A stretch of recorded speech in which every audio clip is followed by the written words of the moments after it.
Ladies and gentlemen, please welcome the President of the National Conservative Convention and a member of the party board, James Pearson.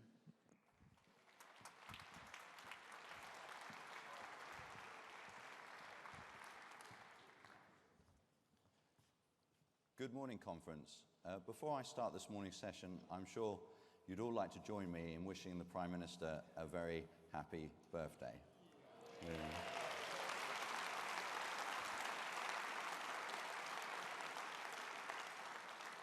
It is a pleasure to welcome you to this session, An Economy That Works for Everyone. We're going to hear from some of those Conservative ministers who are helping to build a stronger, fairer economy. As Conservatives, we believe passionately in giving people the opportunity of work. We've helped grow the economy and incentivise work, giving people the ability to support themselves and their families. And we can be proud of our incredible record in this area. Over 3 million more people are in work today than they were in 2010. And the unemployment rate is at its lowest since the 1970s. Work matters, but not just because of the pay packets, but because it gives dignity and helps build confidence. It is my pleasure to introduce to you someone who is building on our incredible record since 2010, the Secretary of State for Work and Pensions. Please welcome Esther McVey.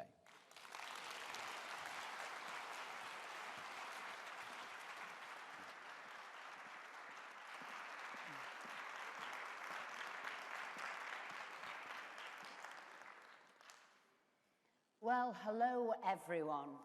It's an honour to be standing here today at this year's conference in Birmingham, a city with a great history, a dynamic city, a thriving city, a city where employment has increased by over 67,000 in 8 years.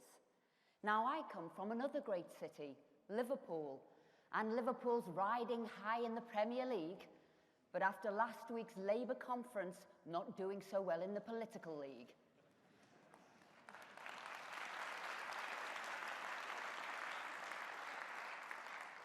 For in my home city, we witnessed the extraordinary spectacle of a shadow cabinet minister praising the legacy of Derek Hatton and the militant tendency running the city in the 1980s.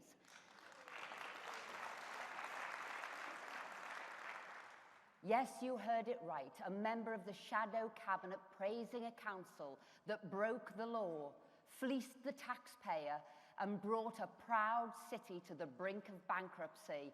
And the ringleader is back. Derek Hatton has just been accepted back into the Labour Party after 33 years, inspired to return by Corbyn's far-left socialism, which now makes up Labour Party policy. Momentum is modern-day militant. And remember, there are 3 M's in momentum. Militant, militant, militant.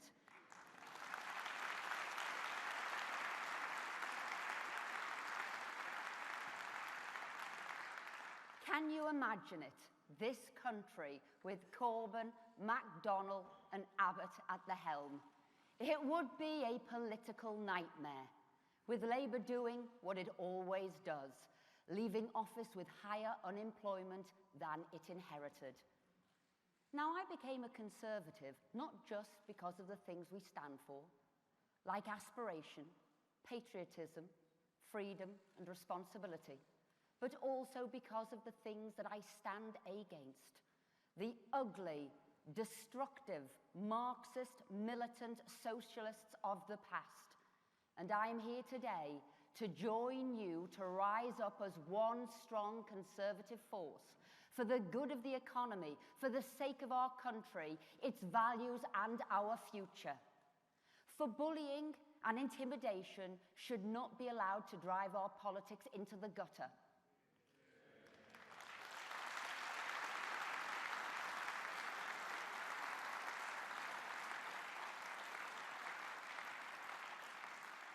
Remember what John MacDonnell said about me? That I should be lynched. Well, he's picked on the wrong woman.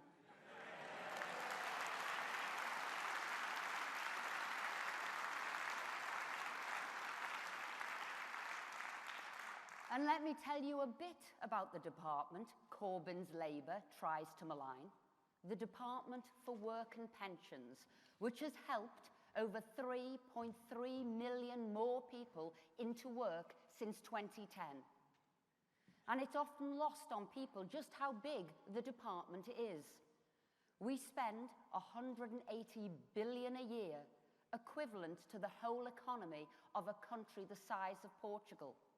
We see around 80,000 people a day in job centres. We make 12 million payments a week for pensions, welfare, childcare and more. And we rely on 78,000 staff. It is a department I know well, having started there in 2010. Interestingly, I'm the only minister, I believe, who has spent their whole ministerial career in one department, work and pensions, starting as parliamentary private secretary, then a junior minister, then the Minister of State, to now Secretary of State, even with a spell of unemployment in the middle. And don't think the irony wasn't lost on me when standing on stage at 5 a.m. on a May morning in 2015, surrounded by cameras, lights, people, hearing the election result I'd lost. One moment, Minister of State for Employment, the next, unemployed. So I'm delighted to be back here as Secretary of State, working with my excellent team of ministers who I'd like to thank for their dedication, commitment, and incredible hard work. Sarah Newton.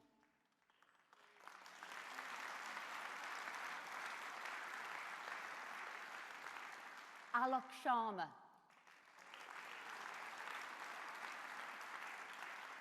Guy Opperman. Justin Tomlinson. And Peter Buscombe. Along with our excellent PPSs, Rebecca Powell and Julian Knight and Whip Craig Whitaker. I also want to extend a massive thanks to all of the DWP's committed staff across the country.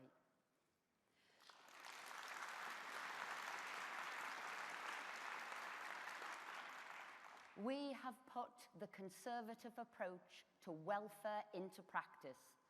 This, alongside sound Conservative economic policies, means we are delivering an employment revolution, guiding the country out of Labour's mess. Let's not forget, under Labour, the number of households where no one had ever worked almost doubled. In stark contrast, since 2010, we have added on average 1,000 more jobs each and every day. And despite what Labour says, the vast majority of these are full-time permanent roles.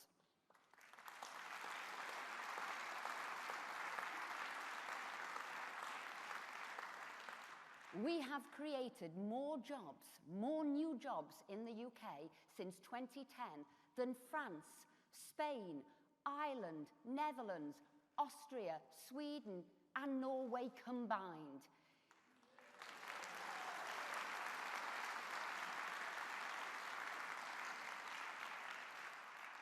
In fact, it would take me over a month to read out non-stop all of the names of those we've helped into work, so I hope you're sitting comfortably.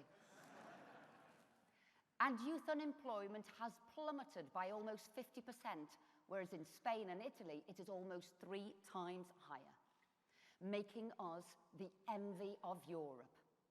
However, it's about more than numbers.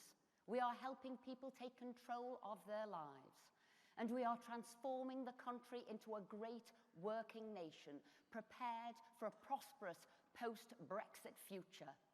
And it is the Conservatives who have redesigned the welfare system to make it fit for the 21st century, the vision of Ian Duncan Smith.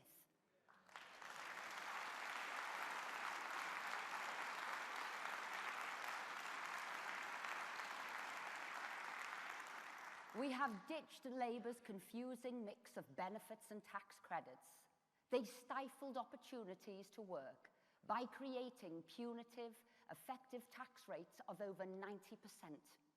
And we have eradicated the bureaucracy, which meant people had to apply to 3 organisations for welfare: HMRC for tax credits, local authorities for housing benefit, and DWP for unemployment benefits and disability payments.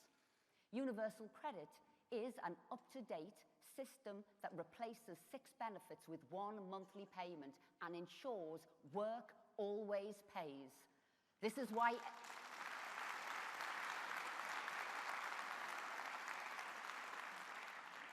And that's why Labour hate it so much. We are helping people into work and up the career ladder, the Conservative ladder of opportunity. Our employment successes haven't happened by accident, just like Labour's failures haven't either. Since becoming Secretary of State in January, I have listened to the concerns of claimants, constituents, charities, welfare organisations and colleagues, and I have made significant changes to the benefit system, including extra support for those with disabilities, more help for vulnerable young people, and more support for families. People spoke, I listened, and we'll continue to improve the system where we can and work with independent organisations to deliver vital services. Because the state cannot and should not work in isolation, it would be arrogant to suggest that it can, which is why today I can announce a new national partnership with Citizens Advice to deliver universal support across the UK with £39 million from 2019. This will help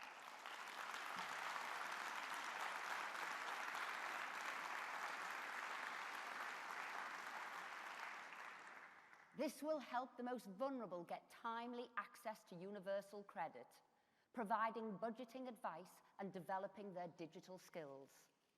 I want to continue to build partnerships with organisations across the country to help even more people into work. So today, I can announce from the new year, we will work with Barnardo's to provide care leavers with work experience opportunities in Barnardo's high street shops. It will give that crucial first step towards employment, all within a supportive working environment alongside trained staff and volunteers.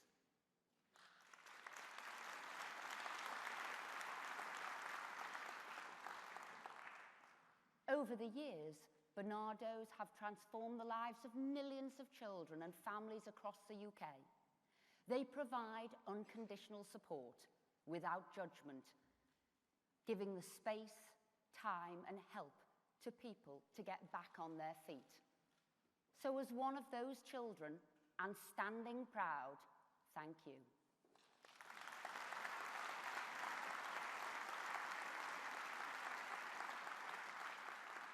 Conference, we are compassionate Conservatives. We care about the vulnerable in society and how to support them. Yes, we look after the money. Yes, we balance the books to ensure we can support those who need it when they need it. But we are not a party only interested in numbers. A sound economy is part of the picture. A cohesive, caring society is the other part. If you were to believe everything you heard from the Labour Party or read on social media, you'd think we somehow were letting down the most vulnerable in society, especially the disabled. However, those who are saying we are cutting budgets are peddling fake news. So here's the real news. We have never spent more on those with disabilities and long-term health conditions. We spend over £50 billion a year, up £9 billion on 2010. But we want to do more than provide financial support. We want to help disabled people achieve their career ambitions and goals. In fact, from 2013 to 2017, we've helped 600,000 more disabled people into work through personalised and tailored support. And don't let history be rewritten. It was William Hague in a Conservative government in 1995 who introduced the Disability Discrimination Act to champion, support and help those caring values that we have in our society. It was Conservatives who created Access to Work, a scheme for disabled people to support them in the workplace. And Conservatives who introduced Disability Confident, a scheme I created and launched back in 2013, designed to help business recruit and retain disabled people and those with health conditions, and which now has over 7,500 businesses signed up to it. We are creating a real additional support. We are creating the help that disabled people need, and we are now creating additional sector champions responsible for website accessibility, product design, and countryside and heritage to amplify the voice of disabled people in this country.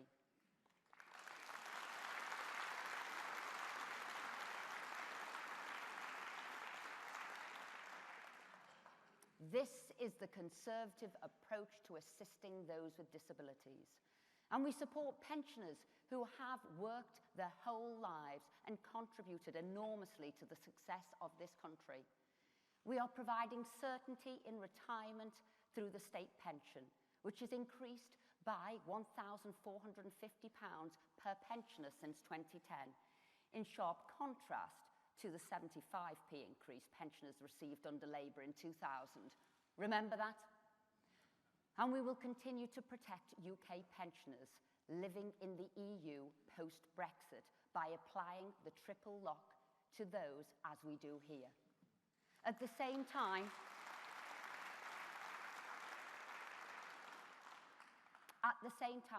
we are delivering a private pensions revolution. More people than ever are saving into a workplace pension, up nearly 50% in the last 6 years, and significantly driven by younger people. Through automatic enrolment, we have helped create almost 10 million new pension savers. And we will be giving people the opportunity to access their pension information through an industry-led pension dashboard, building on the government's Check Your State Pension online service. We are opening up opportunities for all through our welfare, employment and pension reforms. Only the Conservative government have a track record of success in these critical areas. We are here to give a hand up and not a hand out. We are the party of opportunity and social mobility. These values unite us all. They will also be the guiding light for our exciting post-Brexit future with a Conservative government, a UK which is working like never before and open to business, an inclusive nation with opportunities for all. Thank you.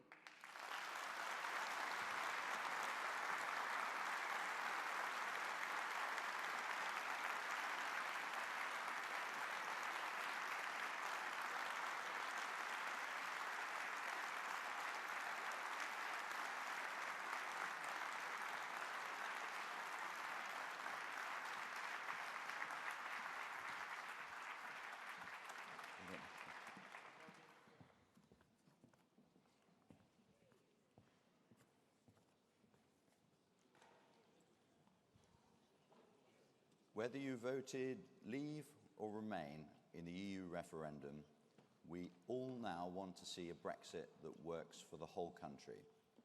The next part of this session turns to Brexit. As a party, we are committed to deliver on the results of the referendum.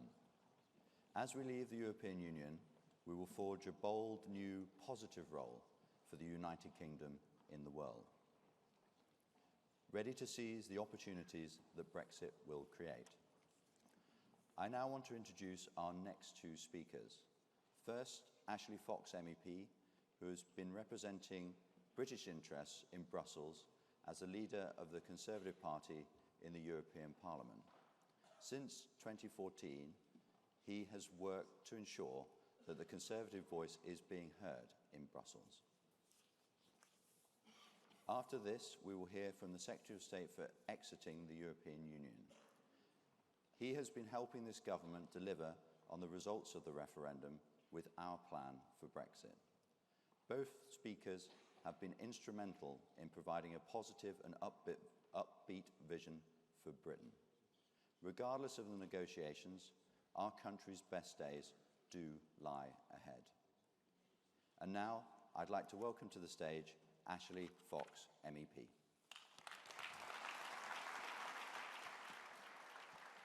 Thank you.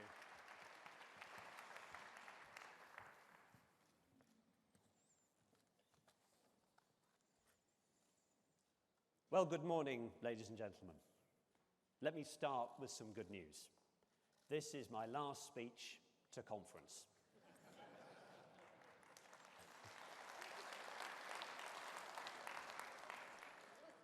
But I'm not taking it personally, for this is the last speech to conference by any leader of the Conservative members of the European Parliament ever.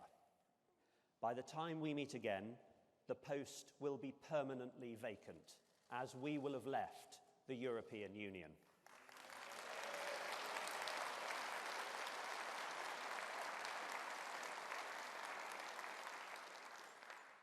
In other circumstances, of course, I would be sad that I would no longer have the honour to speak to you about the work of your MEPs in Brussels and Strasbourg. But as I stand before you today, I feel proud. Proud that the Conservative Party gave the people of Britain their say on our membership of the European Union. Proud that we are working so hard to implement that decision. And proud that we fully respect the result. There will be no second referendum.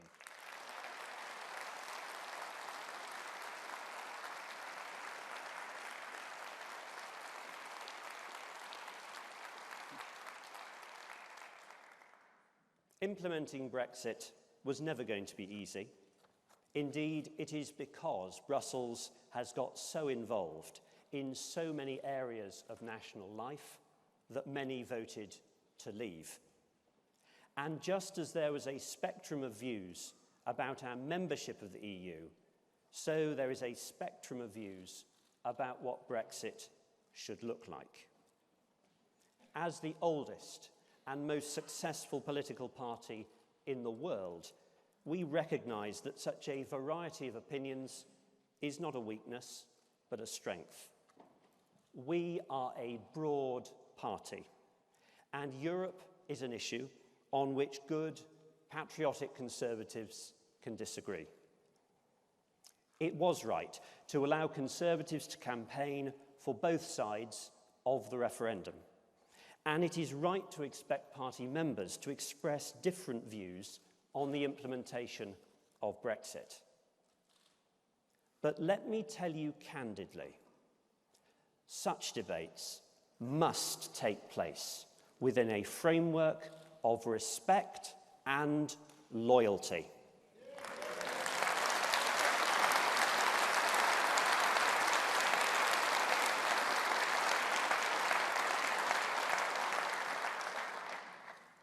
We should take a lesson from the approach of the EU 27 to these negotiations.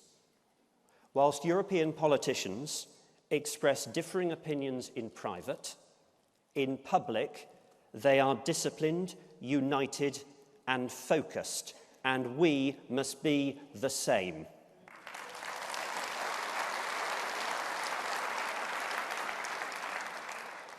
I'm sure I speak for thousands of party members across the country who simply want the government to be allowed to devote all its energy to securing an agreement in Brussels and not be undermined by disagreements in Westminster.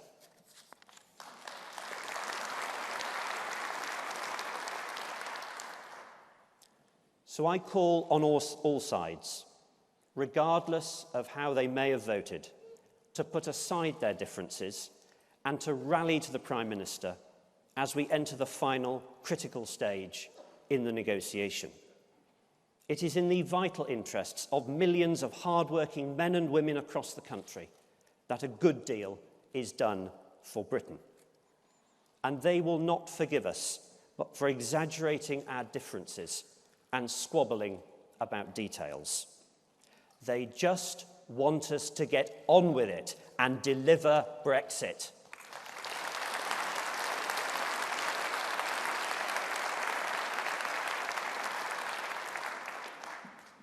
The vast majority of our fellow citizens, from the Shetland Islands to the Rock of Gibraltar, whether Leavers or Remainers, now simply want the best possible outcome. Our job is to deliver for our farmers and fishermen, teachers and homemakers, barbers and bankers and bakers, consumers and entrepreneurs. Inevitably, compromises will have to be made, interests reconciled, balances struck. But let us keep our eyes on the prize. If we get this right, we can come through Brexit as a richer, stronger, and more united country. A country that has taken back control of our laws, but not broken off relations with our neighbours. A country that trades freely with every continent, including Europe. A conservative Britain, prosperous, independent, and free. Thank you.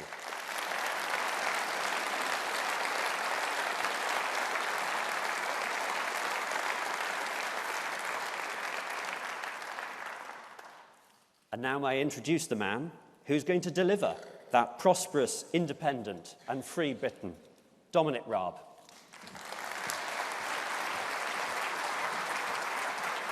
Well done.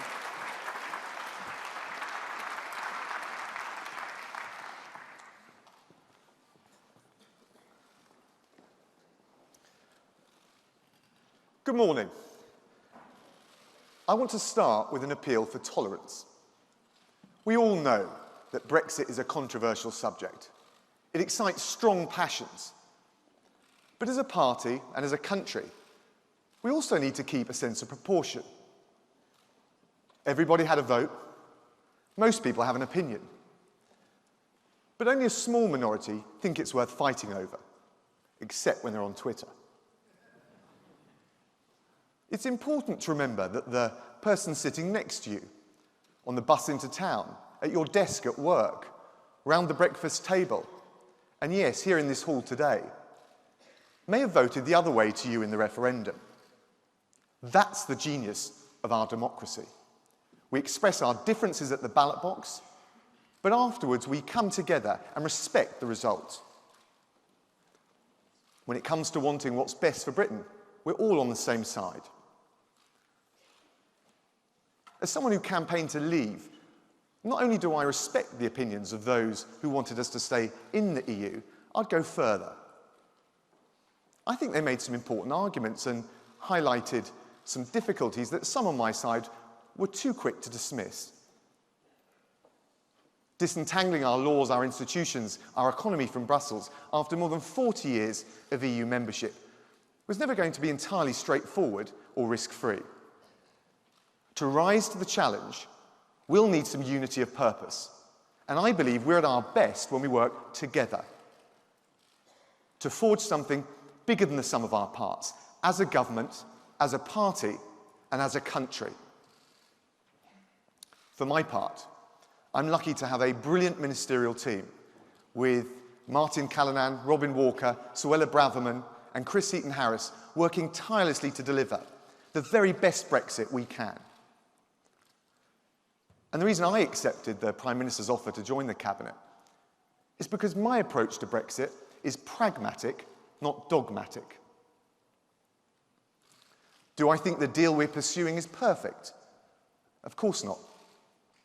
Is it everything I wanted? No, it isn't. This is a negotiation. There have been compromises. We're not decoupling or as quickly or as completely as some would like. And we've been prepared to accept certain EU requirements in order to secure our own interests. I've been back and forth to Brussels negotiating the details of our withdrawal agreement and the framework for our future relationship. The vast majority of the withdrawal agreement has been settled, although we've still got some tricky issues outstanding, and we're making good progress on the future relationship. We've been reasonable. Some say too reasonable. But our proposals would deliver a historic agreement that provides a roadmap out of the EU and a final deal that will be good for the whole country. A deal that delivers on the referendum, because that's our democratic duty. A deal that manages the risks of Brexit, because that's our responsibility. And a deal that grasps the opportunities of Brexit, because we're at our best when we're optimistic about the future. And a deal that protects our precious union, because we are the Conservative and Unionist Party.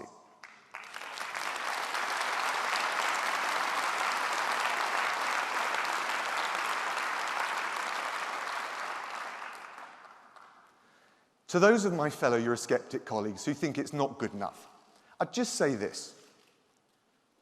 If I'd have told you 3 years ago that we were going to end free movement, stop the vast annual budget contributions, leave the single market, get out of the customs union, pursue an independent trade policy, make Parliament supreme, protect the union, exit the common fisheries policy, and ditch the common agricultural policy, you'd have bitten my arm off.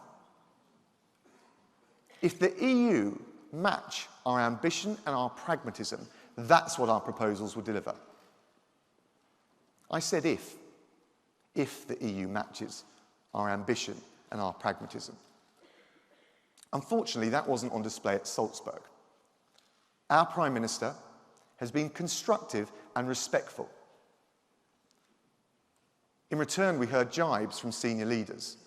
And we saw a starkly one-sided approach to negotiation, where the EU's theological approach allows no room for serious compromise. And yet we're expected to cast aside the territorial integrity of our own country. If the EU want a deal, they need to get serious, and they need to do it now.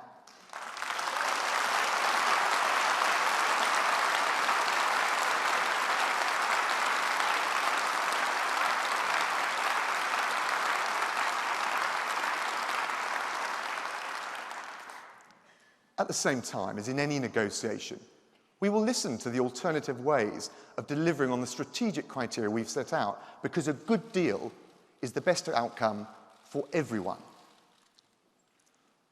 But our willingness to compromise is not without limit. We're leaving the EU in fact, not just in name.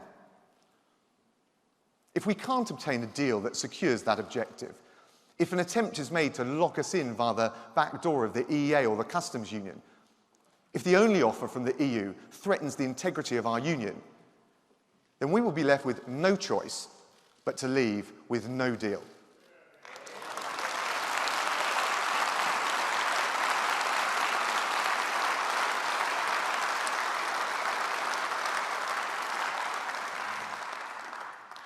That's why the whole of the machinery of government is busy preparing for a no-deal scenario. Not because we want it, not because we think it's likely, but because it might happen. Some people say that no deal is unthinkable. Wrong. What is unthinkable is that this government or any other British government could be bullied by the threat of some kind of economic embargo into signing a one-sided deal against our country's interests.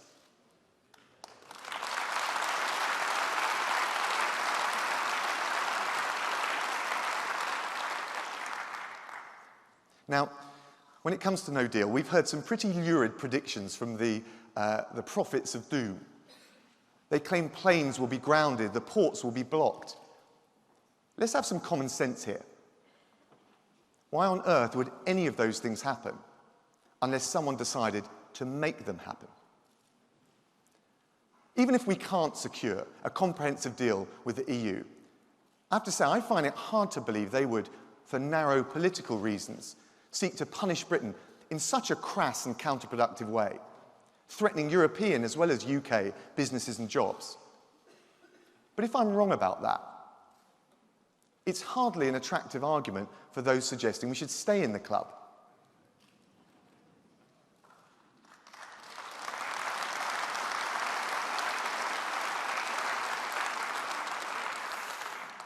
The reality?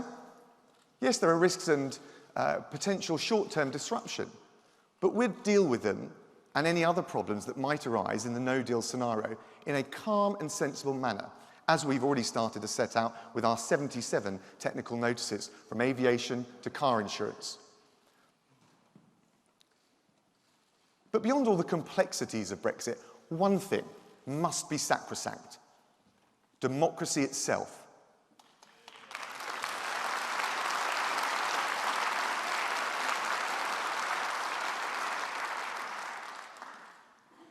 Two years ago, we had a referendum in which more people voted than at any time before or since. Like any national vote, there were claims and counterclaims and plenty of controversy. It was ever thus. Democracy is rough-edged, not clean-cut. But one thing was crystal clear, and we all know it in our hearts. It was even written on that government leaflet that was sent out to every household. Let me just remind you what it said. This is your decision. The government will implement what you decide. Well, we did decide. It was close, but it was clear. Britain voted to leave the EU.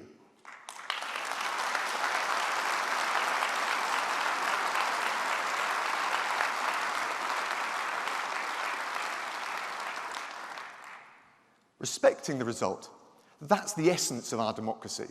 And I have to say, I'm heartened by the fact that the majority of those who voted to remain have accepted the referendum verdict. For them, the integrity of our democracy is far more important than winning or losing on any one individual issue. But I'll tell you what's not democracy. The efforts of a small but influential group of senior politicians and establishment figures to overturn the result of the referendum.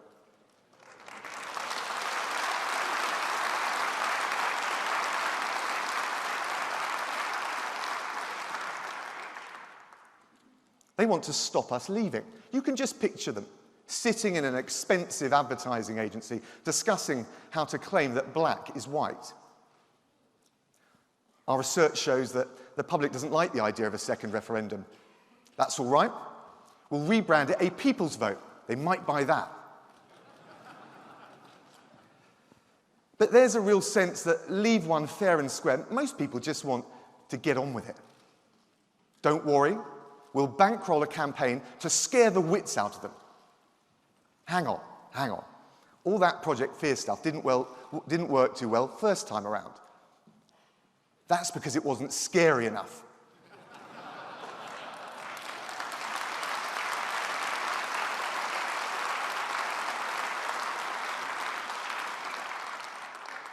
This time, we'll claim that no deal will mean patients won't get their medicines, mobile phone roaming charges will go through the roof, debris will fall from the sky.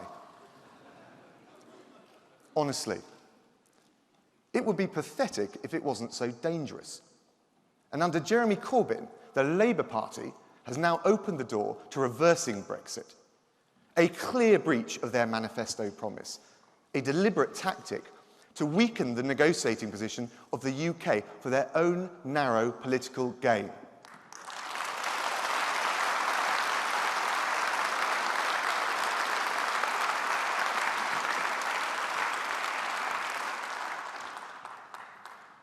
Just imagine for a moment if they succeeded. Trust in our democracy would all but vanish. Most people, whether they voted leave or remain, would see it for what it is. A shameless ruse by an establishment that thinks it has the right to keep asking the same question until it gets the answer it wants.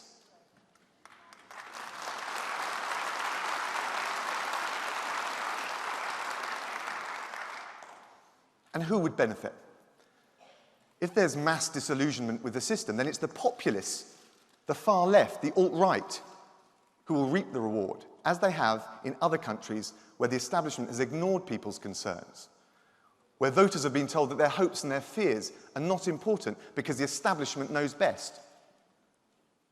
And because of that, in many of those countries, it's the extremists who are on the march. That's where this kind of disdain for democracy leads. You don't think it could happen here? Just take a look at the Labour Party. A few years ago, the moderates of New Labour were in charge. We had our differences with Tony Blair and Gordon Brown, big differences. But there was also a shared understanding about the basic freedoms and tolerance that shore up our democracy and the civilised conduct of politics. Give or take a couple of punches from John Prescott. So what happened? Left-wing extremists, long confined to the margins, took their chance and took control of the Labour Party. Today, those extremists are led by Jeremy Corbyn and John McDonnell.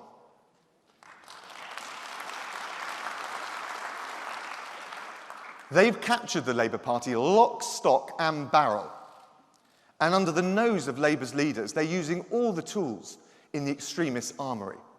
Intimidation, fanaticism, scapegoating, especially against Jews.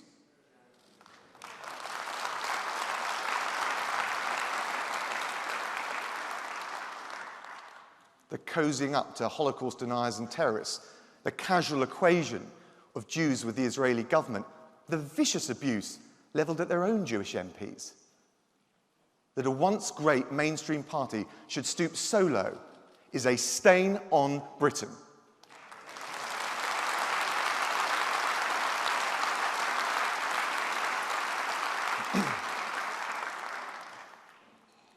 I say to Labour, you'd be surprised how many British people take this personally. They know things you choose to forget. 80 years ago, in 1938, Nazi Germany was invaded Czechoslovakia. The lucky few fled, some of them to Britain. One Jewish family arrived in England with a little boy called Peter. He was 6 years old and he spoke no English. That little boy grew up knowing that his grandmother, his grandfather, most of his relatives, the loved ones left behind, had been systematically murdered for no other reason than that they were Jews. That little boy learnt English. He got into a grammar school. He grasped the opportunities and embraced the tolerance that our great country has to offer. He became a food manager at Marks & Spencer. He married a clothes buyer, Church of England girl from Bromley. But he never forgot what happened to his family. That little boy was my father. And I will honour his memory by fighting the scourge of anti-Semitism and racism until my last breath.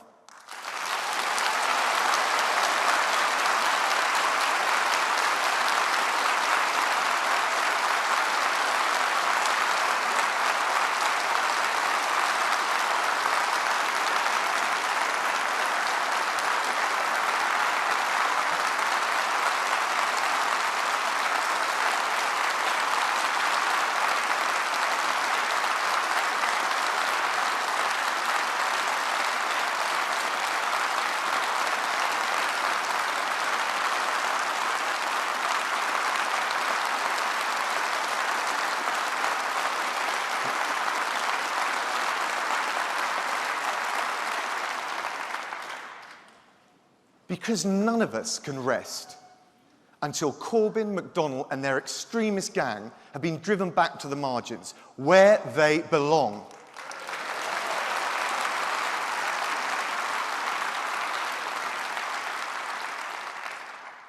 And none of us should give succor to Labour's political opportunism on Brexit, which has just one aim: to put Jeremy Corbyn in Downing Street.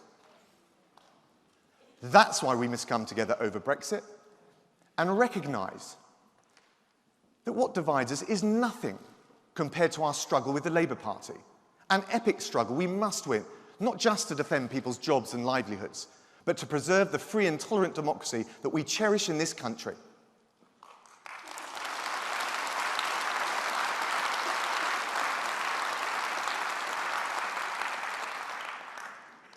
Conference, it's time for us to stand together to make a success of Brexit, so that the United Kingdom goes from strength to strength.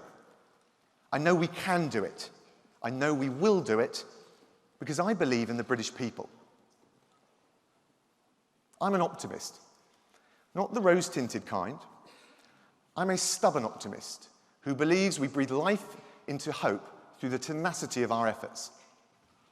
And I'm optimistic history will judge Brexit not on the tortuous haggle we're having with Brussels, but as a springboard to a buccaneering global embrace of free trade, to boost our amazing SMEs with wider export opportunities, to create the jobs of the future, to cut tariffs and reduce the cost of living for low and middle income families, and to give the poorest countries in the world their chance to trade and stand on their own 2 feet, the surest route to real economic independence.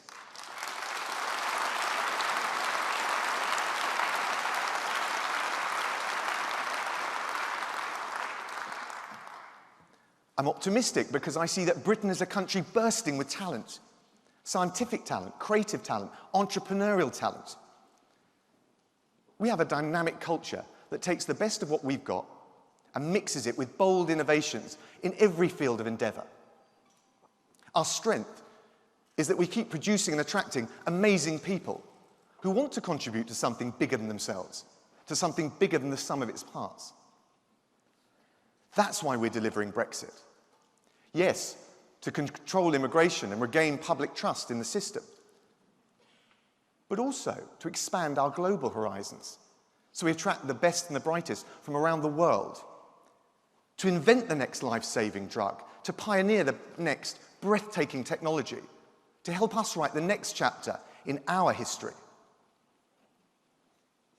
Above all, I'm optimistic we will deliver Brexit faithful to the referendum, a springboard to democratic revival, to take back control over our own destiny, so that politicians like me never forget the humility that makes us accountable to all of you.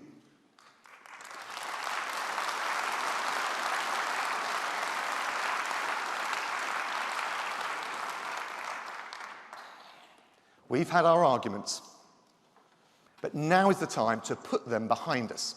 Now is the time to come together, because this is a moment for the optimists, and ours is a country ready to shine. Thank you.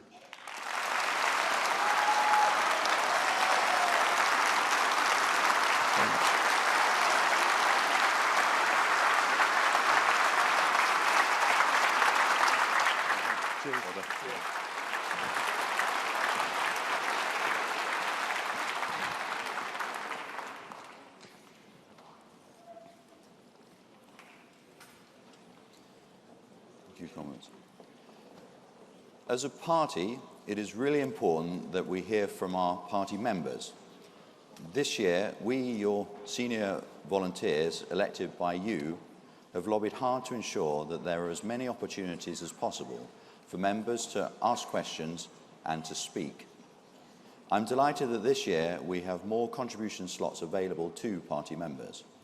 It gives me great pleasure to welcome our first 3 contributions to the stage. We'll hear from Graham Evans, Katrina Sale, and Jeremy Rice MacDonald. Graham.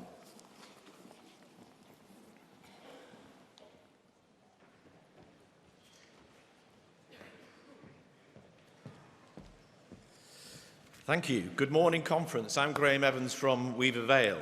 While doom-mongers in Labour and the media try to paint a tragic picture of Brexit, we are more positive. We look at the positives of those most British parts of our economy and culture that will help us to navigate post-Brexit. Those robust industries that have grown in the face of economic uncertainties, that are not solely reliant upon exports, that are primarily domestic in their customer base. No sector ticks those boxes as comprehensively as hospitality, a sector that deserves a greater voice in informing policy as we exit the EU. Too often taken for granted, hospitality has a huge presence in every constituency. It provides services that we use every day and is where so many of us got our first taste for work. I certainly worked in a pub, and that's where I met Mrs. Evans. It is the UK's 3rd largest private sector employer, providing more jobs than motor manufacturing and transport combined, and twice that of financial services. It is 130 billion annual turnover, is more than automotive, aeronautics and pharmaceuticals put together. This is equivalent to the entire UK defence budget, and it accounts for nearly 3/4 of tourist visitor spend nearly 25 billion in itself. Although it comprises nearly 90% SMEs, hospitality is very, very big business. It now has one unified voice in the new trade body, UK Hospitality, but it has many diverse policy interests. We must look at how we best nurture commercial growth in these bulwark sectors of our economy, those that will be crucial in helping us to navigate our way through post-Brexit waters. I've been leading UK Hospitality's calls for a Minister for Hospitality to bring together the many areas of policy concerns and challenges facing the sector, to help hospitality to help us all. Because Britain does hospitality like no other nation, with unrivaled talent, innovation and tradition.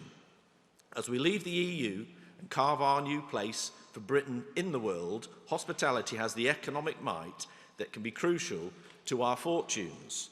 To do so, hospitality needs the ear of government and a position in government that ensures we get the best from the sector. Conference. Great Britain's pubs, restaurants, hotels and high streets and tourism attractions are the envy of the world. Great Britain is and always will be a great place to live, work and visit because of our hospitality. Let's recognise that fact, celebrate our venues and listen to this crucial and valuable great British sector. Conference. I hope to see you all down at the pub. Thank you.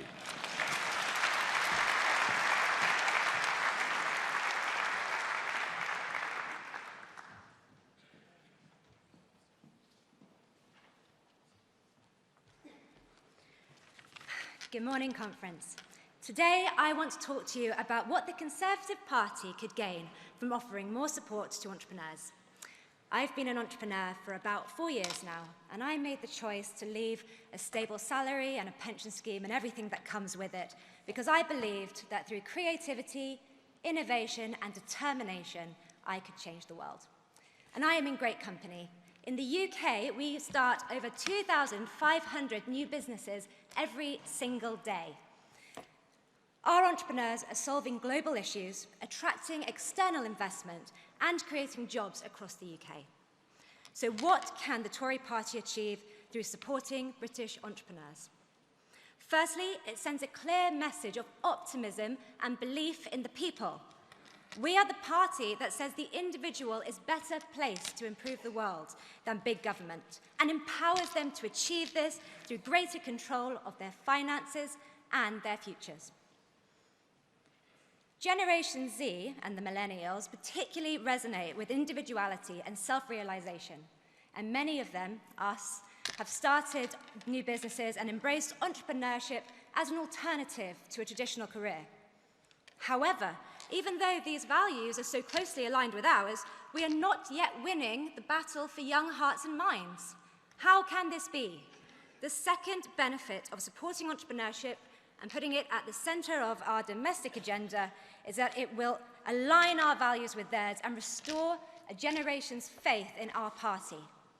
And the third benefit, entrepreneurs and innovation will be vital in a post-Brexit world. Through the complexities of Brexit, they will continue to create new jobs, forge new global relationships, and create new ways to attract wealth into this country. So, Conference, I have 3 specific actions I would like you to take away. Of the 2,500 new businesses started every single day, only 500 will make it to year 2. So I want to see the government continue to remove red tape and offer support to entrepreneurs so we can increase this number. In particular, I would like to see more incentives to support female entrepreneurs who currently only make up 1/5 of our entrepreneurs and only receive 9% of startup funding. It's a huge opportunity. We are the party that delivered 2 women prime ministers. We know the power of women in leadership, and we must remove the barriers that hold them back. Secondly, I would like to see the party system embrace an entrepreneurial approach and modernise in a big way. It's hard to call ourselves the party of innovation when we still use paper forms and some of our teenage members still feel compelled to wear a suit and tie. I appreciate the party is taking great steps in this regard, but we must act quickly if we want to be seen as the party of the future. And finally, I would like to ask you, conference, to support entrepreneurs in your local community. If you are looking for an investment, invest through the Seed Enterprise Investment Scheme. It is an amazing opportunity. If you have experience, mentor a founder. And if you have the choice to shop locally, shop from a startup, please do. And conference, let's talk up and be proud of what our party has done for entrepreneurs in the past and what it will continue to do in the future. Thank you.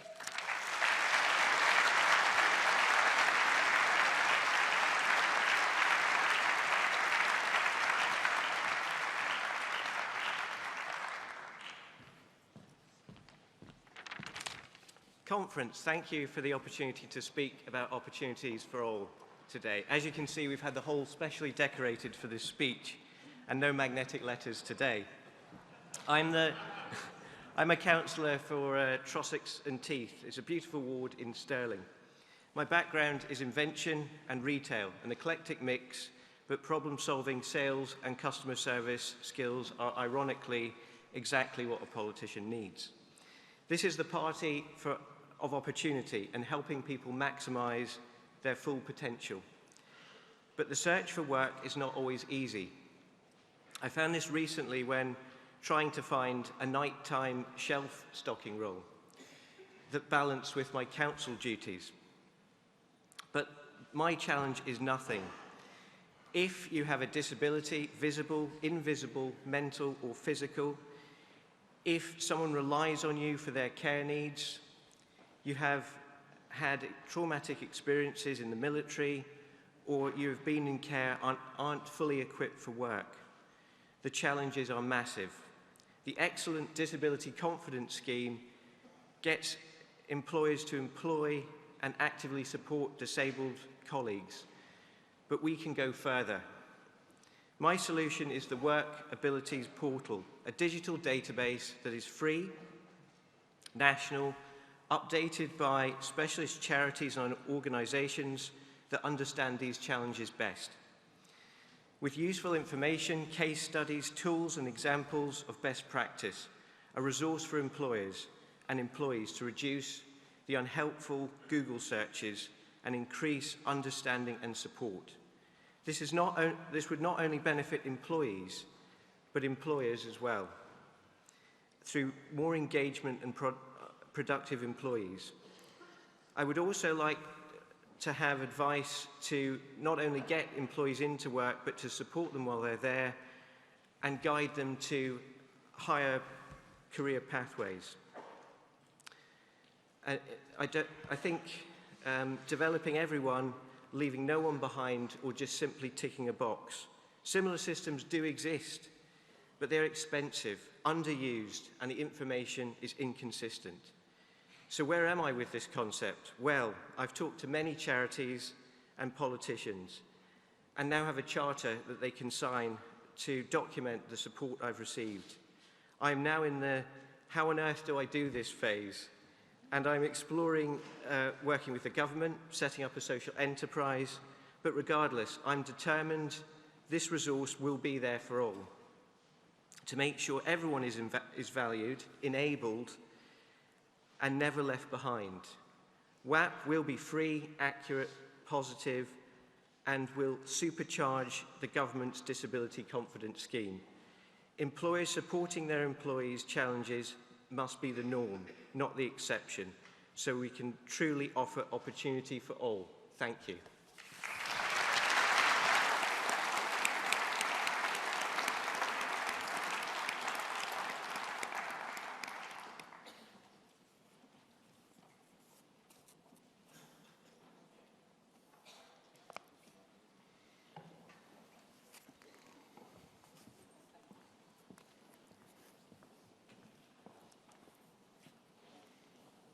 Conference, we are delivering the transport and infrastructure to make Britain a truly fit for the future.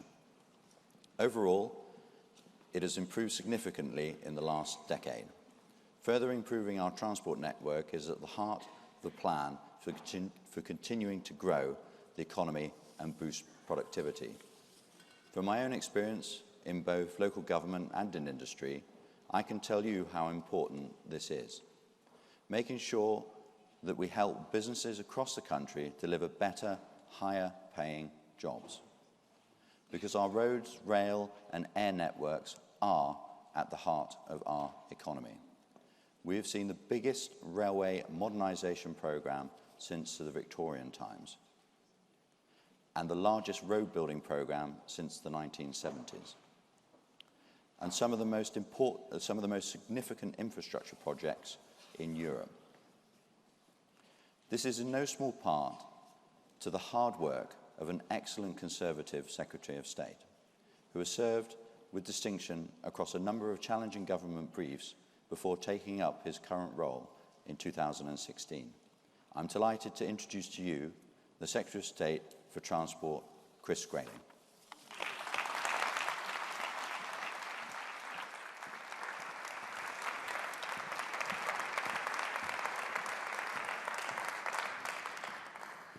Good morning. Well, ladies and gentlemen, we're a party and this is a government that's dealing with some pretty big decisions. But we're a party and a government that does take big decisions.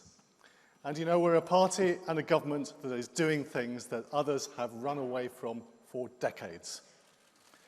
And as Transport Secretary, I am really proud to be part of a government who, after 50 years of delay, finally got a parliamentary majority on both sides of the House in favour of expanding Heathrow Airport.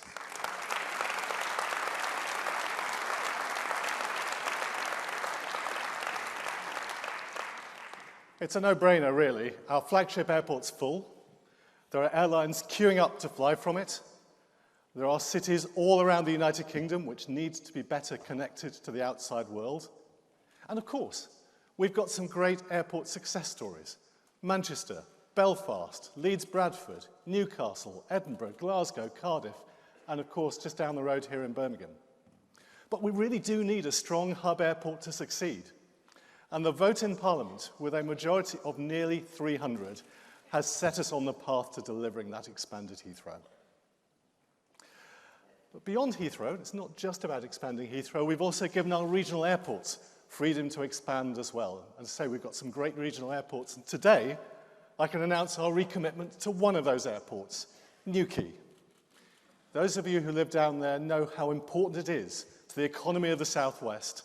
And we in government provide support to the crucial air links to London. And I can say today, we are going to be renewing that support for another 4 years, and with the jets that our fantastic team of Cornish MPs have been calling for. It's the right thing for Cornwall and the South West.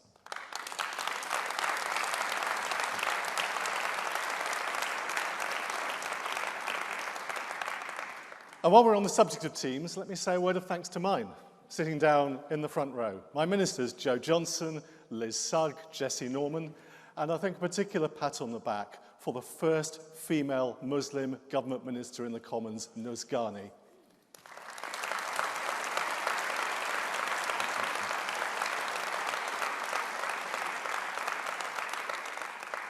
And we've got two great PPSs, James Heapy and Bim Afolami, a great Commons whip, Michelle Donnellan. We've also got a new guy in the Lords, a fresh new young whip, someone you might have heard of, Lord Young, or Sir George Young, as he was when he was Transport Secretary. A great addition to the team and a great team player. And I'd also like to say a big word of thanks to Stephen Metcalfe for the fantastic work he's doing as Government Envoy for the Year of Engineering. Thank you to all of you. Of course, it hasn't always been an easy year for aviation. When I stood in front of you just a year ago, I had come back from Manchester Airport, where I'd met the first flight bringing passengers back after the collapse of Monarch Airlines. In the following days, we brought back nearly 100,000 people. And when I say we, it was a huge team effort involving other UK airlines, the Civil Aviation Authority, and 10 government departments.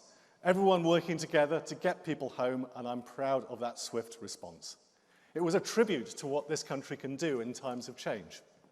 You know, the loss of Monarch was a sad day, but our aviation sectors continue to thrive. The Monarch planes are now flying again under different colours.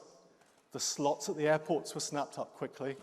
and our successful aviation industry moved on to meet new challenges. I'm proud to live in a country where our industries and our businesses instinctively know how to adapt and grow following changes. And that, ladies and gentlemen, is what will happen to this country after Brexit, regardless of the outcome of the negotiations.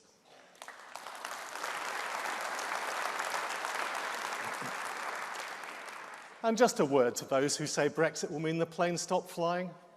They are doomsayers who do not know what they are talking about.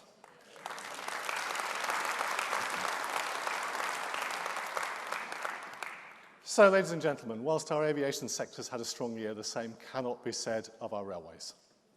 I have already apologised for the disruption caused by the failures in the introduction of the new timetable in May. It was unacceptable, and I want to say again how sorry I am that so many passengers had such a difficult time. For us as Conservatives, it was particularly frustrating because the new timetable is actually part of a big investment programme in the railways to deliver more trains and more seats for passengers in both the north and the south. The chaos cannot and will not be allowed to happen again. But it's also clear that the system has greater challenges than just a failed timetable introduction. In the past 20 years, the railways have been going through an extraordinary period of growth. The number of passengers, the number of trains on the railways have doubled.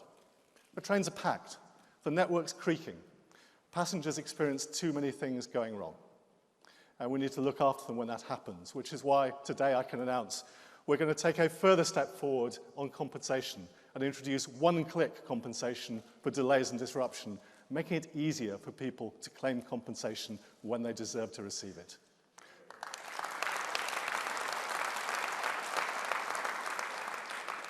But we've got to make sure the railways work better for customers.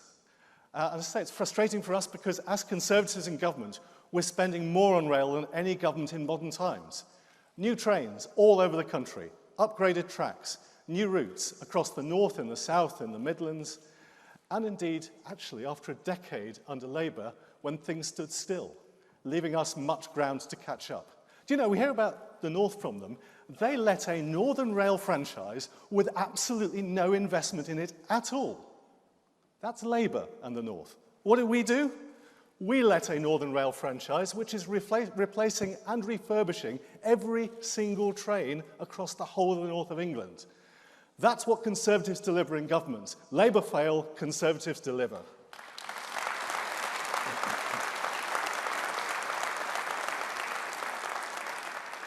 But I think we all know, and I certainly know, the industry is not making the best of that investment. It is clear that the way our railways are run no longer works when the system is under pressure. Now, last year I said to you we'd started a process of evolution towards a more joined-up railway, with single teams running the track and the trains. But the conclusion I've reached in the last few weeks is that evolution is no longer enough. We need revolution, we need big change. And that is why 2 weeks ago I announced an urgent review of the way our railways work and how we move forward with the necessary reforms led by the former Chief Executive of British Airways, Keith Williams. We do need that wholesale change. I've asked Keith to set out the best way of delivering just that and to do so quickly. We'll publish a white paper on delivering a rail revolution for Britain next year, and we will then begin work immediately to deliver a more passenger-focused and reliable railway. But I'm also going to disappoint our opponents because it's not going to stop us from investing in our railways. We're not going to pause. We're not going to hold back on that investment programme. And in fact, here in Birmingham, just a couple of days ago, Andy Street and I were unveiling designs and plans for the expansion of this city's rail network by reopening one of the lines that was lost by British Rail more than 50 years ago. And it's worth saying that partnership is what can be achieved when there is a strong relationship between a fantastic Metro Mayor and a Secretary of State.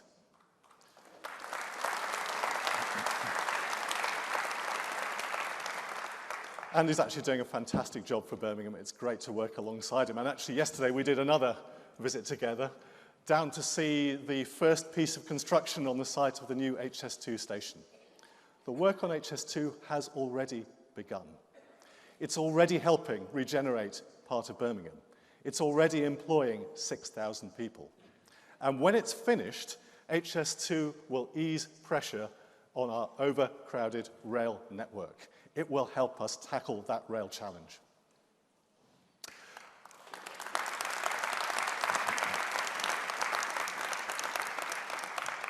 But you know, it wasn't actually rail that put Birmingham on the transport map. This is one of the great centres of our automotive industry. And whilst there's an awful lot of talk about trains and planes, actually it's what happens on our roads that will make the biggest difference to all of you. I know that most people depend on a good road system in their daily lives. And we have to help improve that system. Demand for road transport's grown enormously. There are more and more cars and lorries on our roads. More and more people who depend on our roads for their livelihoods. So we've launched the biggest roads upgrade programme for decades, investing every single penny you pay in car tax back into improving the roads you drive on. We're expanding capacity on the motorways with a smart motorways programme that's adding space for motorists from Portsmouth to Oldham. It means an extra lane and less congestion for you. We've just opened the last leg of Motorway Grade Road from London to Newcastle. Heaven alone knows why it didn't happen years ago, and it certainly didn't happen while Labour were in power. You know, again, they accuse us of doing nothing for the North. They were the ones who neglected the North for so long, leaving us to play catch-up today. And the same is true, not just in the North, but across the whole country, where Labour did nothing. We're doing plenty. We're moving ahead with dualling the A303, providing crucial improvements for the southwest. We're upgrading the A14 through East Anglia. We're starting work on a new crossing to ease the pressures on the M25 at Dartford. But you know and I know, it's not just motorways and the big A roads that need investment. So we're also now moving ahead with plans to upgrade what we call the major road network, the next tier down of roads, which plays such an important part in good regional connections. And today, I'm able to announce the details of the first 5 schemes in that programme, which will now start in development. A new section of the York Outer Ring Road, modernising Gallows Corner in East London, the infamous farmyard bottleneck, literally the main road through a farmyard, Grisbeck Bypass near Barrow-in-Furness, the A614 near Ollerton in Nottinghamshire, and we're going to be building new slip roads in Thurrock. And we're now going to set about the work with those local authorities to move ahead with those schemes and deliver further details of what we're going to be doing in the spring. But I think you also know there's another problem on our roads. I'm acutely aware that we have problems with the condition of our roads in many areas. Potholes are a blight on every motorist, and too many are caused by poor road repairs. Now, in government, we're already spending record amounts helping fix potholes.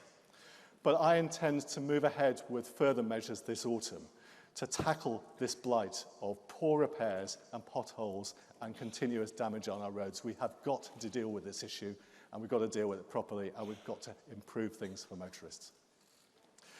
But it's also not just about building and maintaining roads.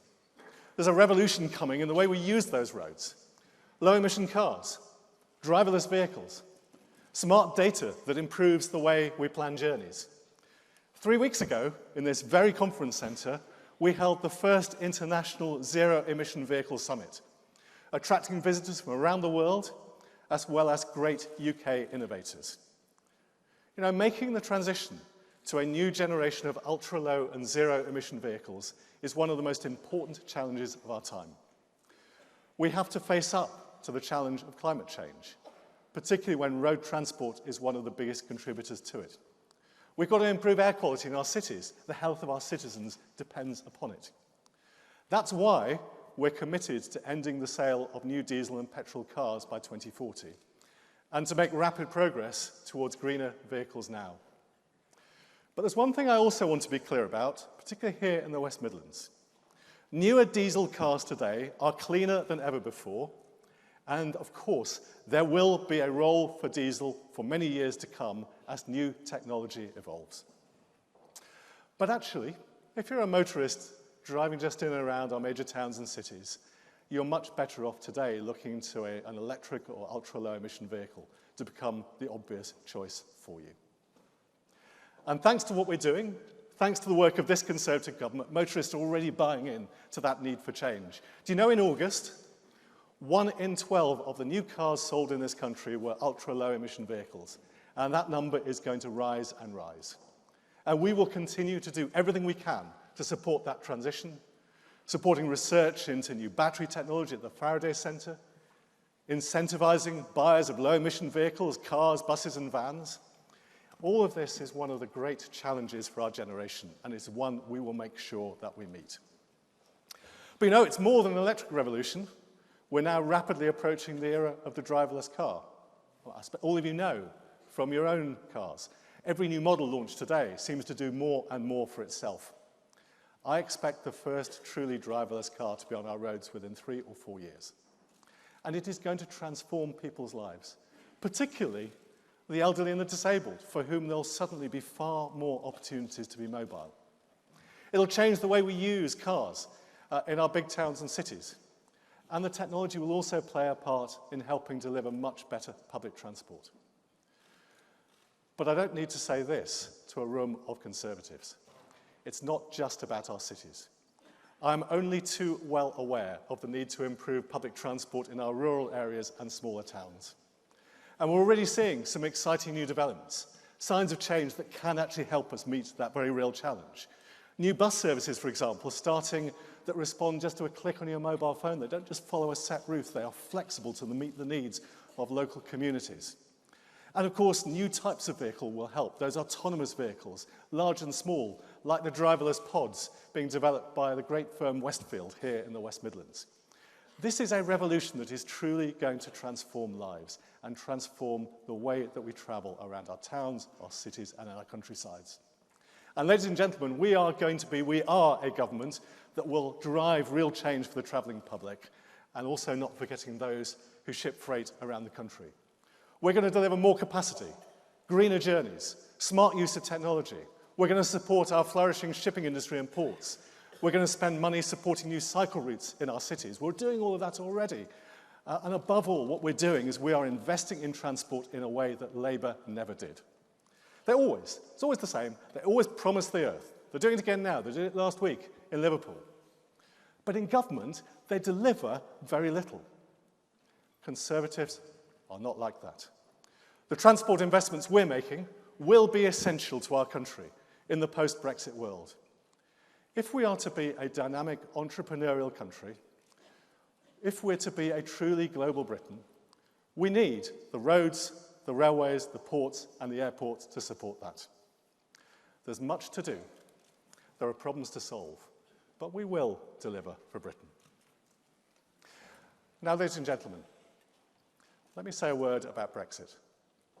You know that I was the first cabinet minister to declare publicly for Brexit. I believe passionately that Britain is doing the right thing. I've represented Britain on different European councils for the past 8 years. I've seen the workings of the EU and what it needs to do to secure its future. But I believe that the EU's needs are not Britain's needs. I believe we're better outside, as good friends and neighbours, not part of the march towards a federal Europe.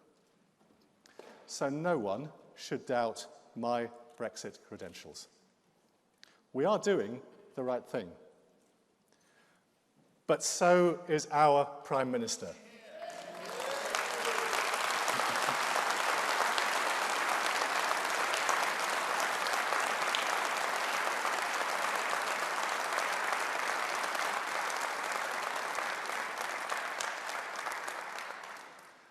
I want us to make sure we get out.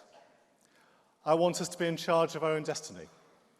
But I also want what I think is right for the country, which is a partnership in trade, security and research. It makes sense for all of us.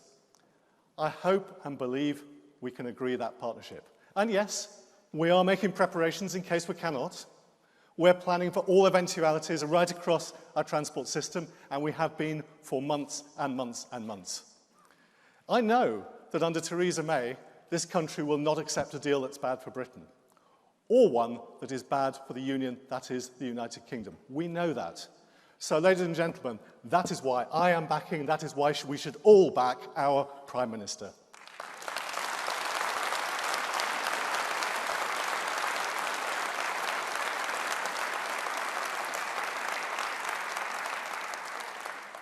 Ladies and gentlemen, believe it or not, it's almost 100 years since the first Labour government. You know, we know, they have always taken Britain backwards. They've always cost people jobs. They sit on the sidelines promising everyone everything, and then they leave most people worse off in the end. And they have never been so extreme and dangerous as they are today. We cannot allow the election of the most extreme Labour government this country has ever seen. So we have to stick together.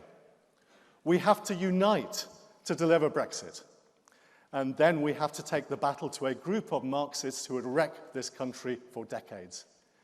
Ladies and gentlemen, it is a historic task, but it is one where we absolutely must succeed. Thank you.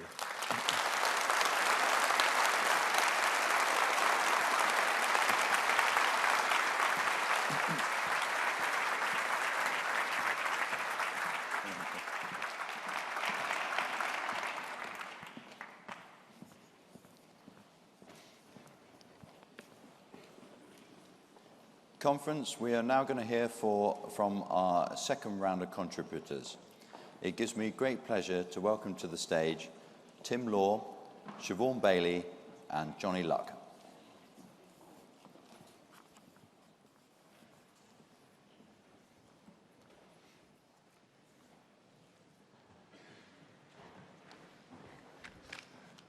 Good morning, Conference. I'd like to talk about an area where the UK government has been and remains in a leading role, influencing global policy by actions as well as words. An area directly related to the UK and broader global economy, and for the benefit of communities and small and large businesses here and overseas. In June 2013, during the UK's presidency of the G7, we spoke of the golden thread of trade, tax and transparency, and specifically referenced beneficial ownership, meaning transparency about who really owns companies and who benefits from them. Beneficial ownership transparency is firmly on the international agenda and is likely to become the norm within a few years. Many see this as a key tool in the battle against money laundering, corruption, and to financing of criminal activities, including terrorism. The UK has long been a supporter of the Extractive Industries Transparency Initiative, or EITI, and the UK joined in 2014. Beneficial ownership transparency now forms part of the EITI standard, and all 51 EITI countries are working on implementing beneficial ownership disclosure for extractives companies by the 1st of January 2020. Some countries are now introducing the concept of beneficial ownership into their domestic legislation and undertaking efforts to allow that disclosure of information, something the UK has had in place for 2 years. This government has continued to demonstrate leadership through measures to oblige UK-dependent territories to introduce beneficial ownership registers and has spearheaded moves to uncover the beneficial ownership of by overseas companies of UK real estate. But it's important to recognise that beneficial ownership transparency isn't just about tackling crime and illicit financial flows. It's about creating an open environment of good governance that attracts and enables investment. Transparency in beneficial ownership allows businesses to know who they are really doing business with. So what next? This UK government continues to promote and support broader adoption of beneficial ownership disclosure and assess the level of technical assistance required to help countries establish registers. A number of countries have now made initial moves towards transparency in beneficial ownership. But the lack of a consistently applied global standard and, in some cases, capacity constraints means that progress is slow. This is a prime example of where the UK has and will continue to have an influential role on the global stage. And I applaud the efforts of this government, HM Treasury, and the Department for International Development in driving forward this agenda. Thank you.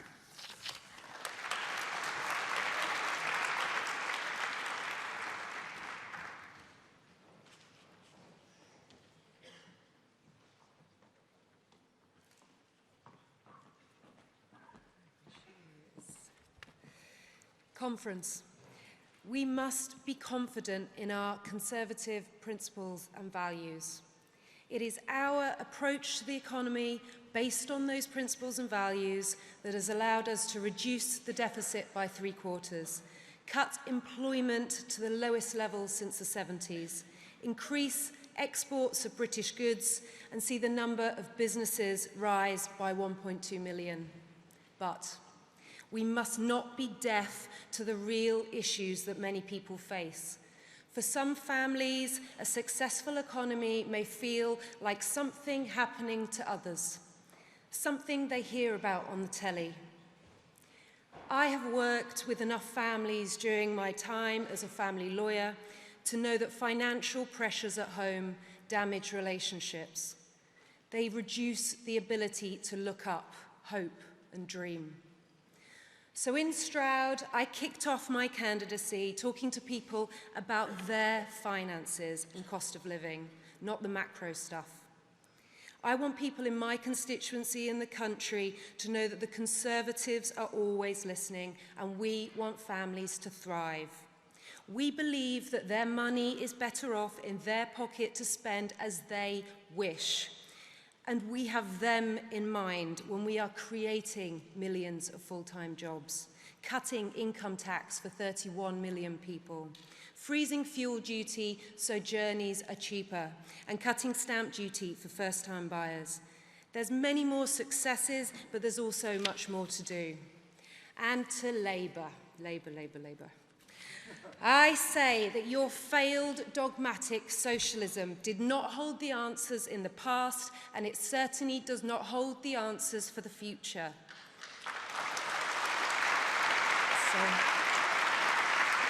Seeking to help the many is not good enough. We need an economy that works for everyone. Your reckless approach to the UK economy will not help the people who rely on a healthy economy in times of need. Your politics of envy, division and interference will do nothing for workers, our businesses or the country.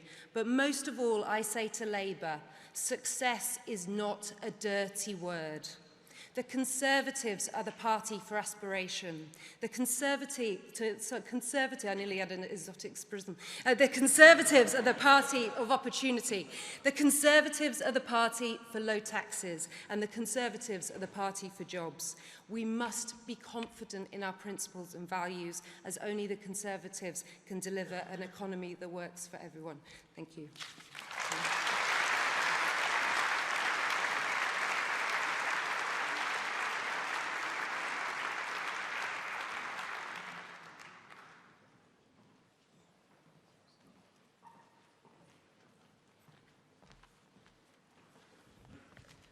Hi there. The Conservative Party is for the young entrepreneur. We love making things happen. We love solving problems, and we love enterprise. I was the CEO of the National Association of College and University Entrepreneurs, or NACU.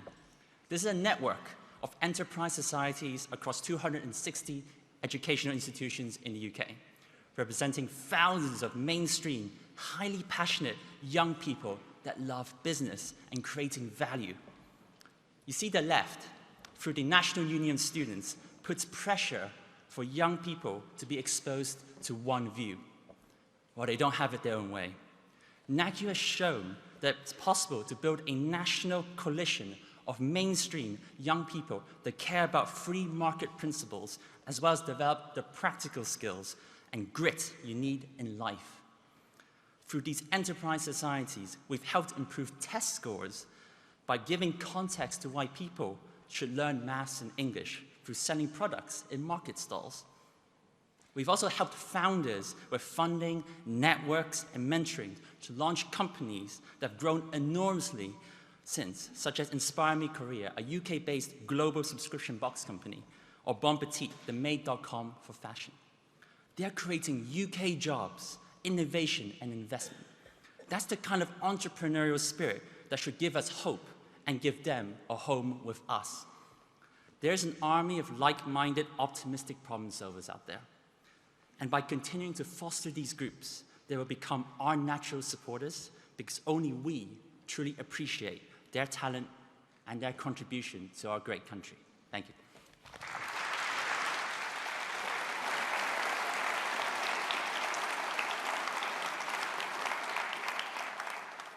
Thank you, Johnny. I'd now like to call to the stage Dinah Black, followed by Jake Calperthwaite and Shakib Bhatti.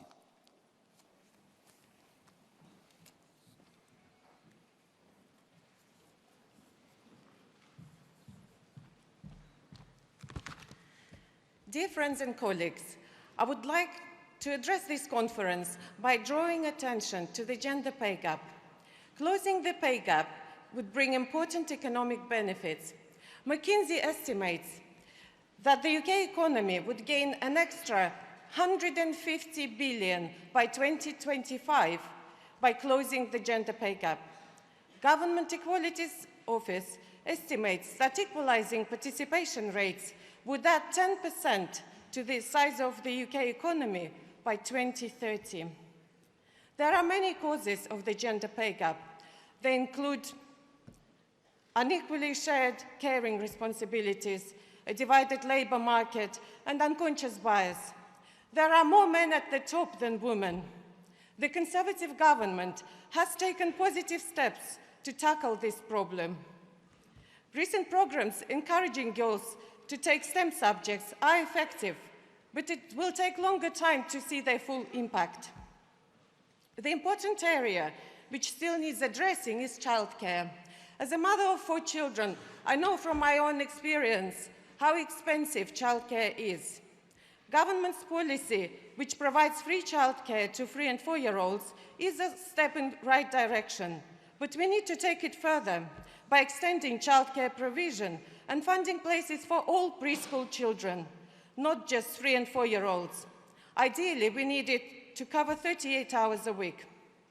The government has already taken a step that requires bigger employers to publish their gender pay gap figures. It was achieved by introducing the Pay Gap Information Regulations 2017, which came into force on the 6th of April 2017. But now we need to take a step further. We need to prescribe the employers sets of actions aimed to close the gap further. In addition, a cultural shift is required to encourage men to choose flexible working where possible and to choose the option of the shared parental leave. I hope that drawing your attention to this topic can help us to create future policies to tackle the pay gap issue, so that together we can create an economy that works for everyone. I thank you all for giving me this opportunity to speak about this issue.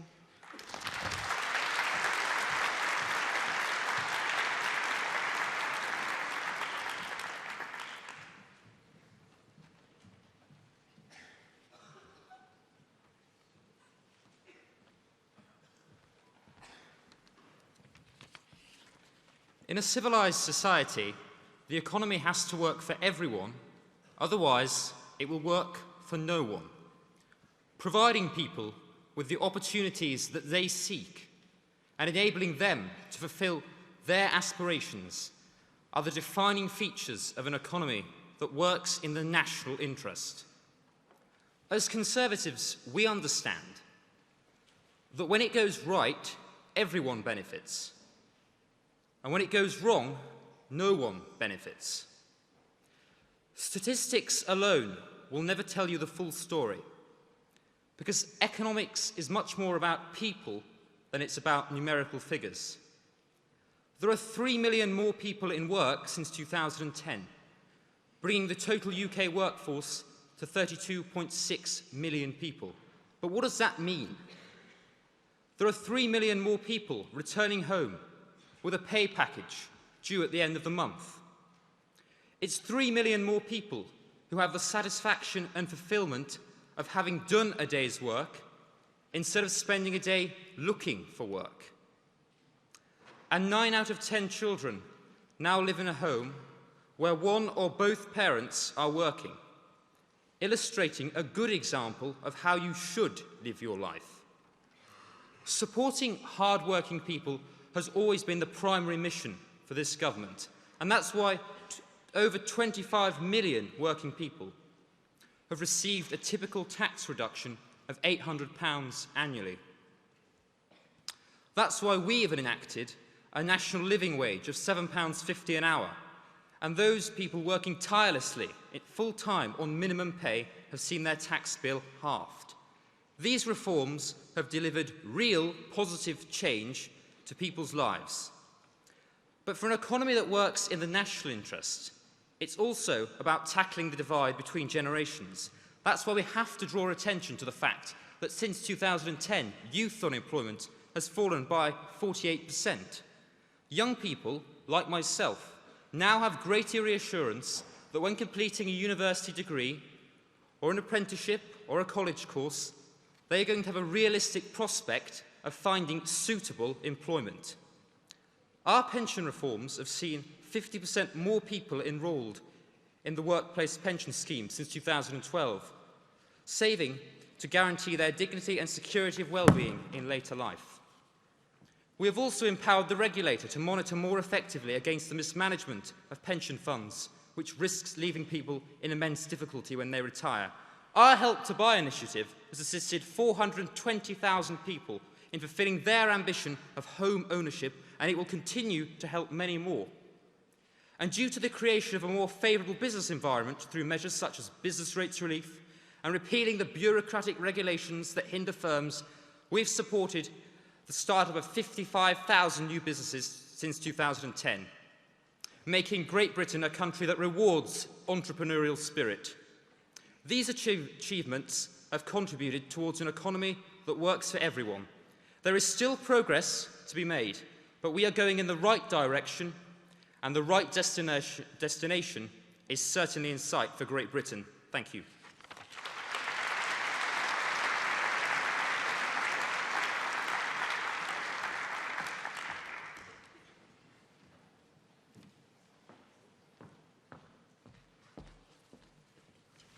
Conference. The greatest gifts my father ever gave me was to teach me how to stand on my own 2 feet, how to run a business, and how to work hard for my dreams. As a result of those, on Friday, I, Saqib Bhatti, the son of a Pakistani immigrant, was privileged to become the youngest ever president of the Greater Birmingham Chambers of Commerce, and the first... Thank you.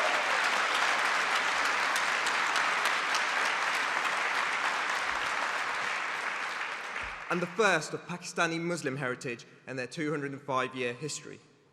As we work hard, thank you. As we work hard for our dreams here in the West Midlands, last year alone we created over 75,000 jobs. We are, of course, the only region in the country that has a trade surplus with China. And I'm told, as more and more people choose our beautiful region to come and work, live and play, we are the greatest importers of Londoners anywhere else in the country. So welcome to my beautiful city. However, Conference, we cannot be complacent. There is no doubt in my mind that there is a battle of ideas raging in this country right now. When opposition politicians can stand in their own conferences and speak of general strikes, eye-watering levels of borrowing and stifling levels of taxation without any challenge, I'm in no doubt that we must win this battle. My generation has not seen the winter of discontent, and nor must they. As president of the Greater Birmingham Chamber of Commerce, I believe that business is a force for good. It helps create jobs, it helps give purpose, it helps society innovate and drives forward growth. And when things go wrong, we must be quick to act. But we must also ensure that we allow those around us that want the opportunity to succeed to have exactly that. And business is not some opaque term which politicians can attack in some form of lazy rhetoric. It's the individuals that get up every day and every night, grinding away, making something or doing something. It's the sole traders, the entrepreneurs, the innovators, the jobs creators, and the wealth creators. Free enterprise is a part of our most fundamental liberties, and it says regardless of your background, your gender, your race, or your religion, if you want to make something of yourself, you can. Free enterprise, ladies and gentlemen, will be the greatest gift that we can give to our future generations. As President of the Greater Birmingham Chambers of Commerce, I implore you to be confident in the messages of low taxation, free enterprise, and low regulation. I ask you to stand up for the hard-working business people in this city, this region, and this country. And let us create a legacy so when future generations start to face the challenges of their time, they look at us and say, let's do what they did. Thank you.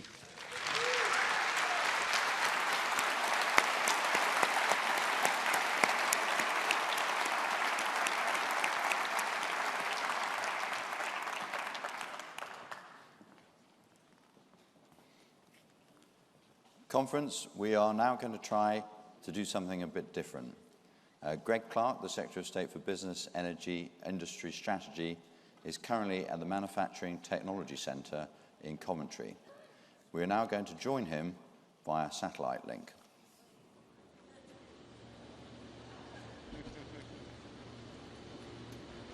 Thank you, James.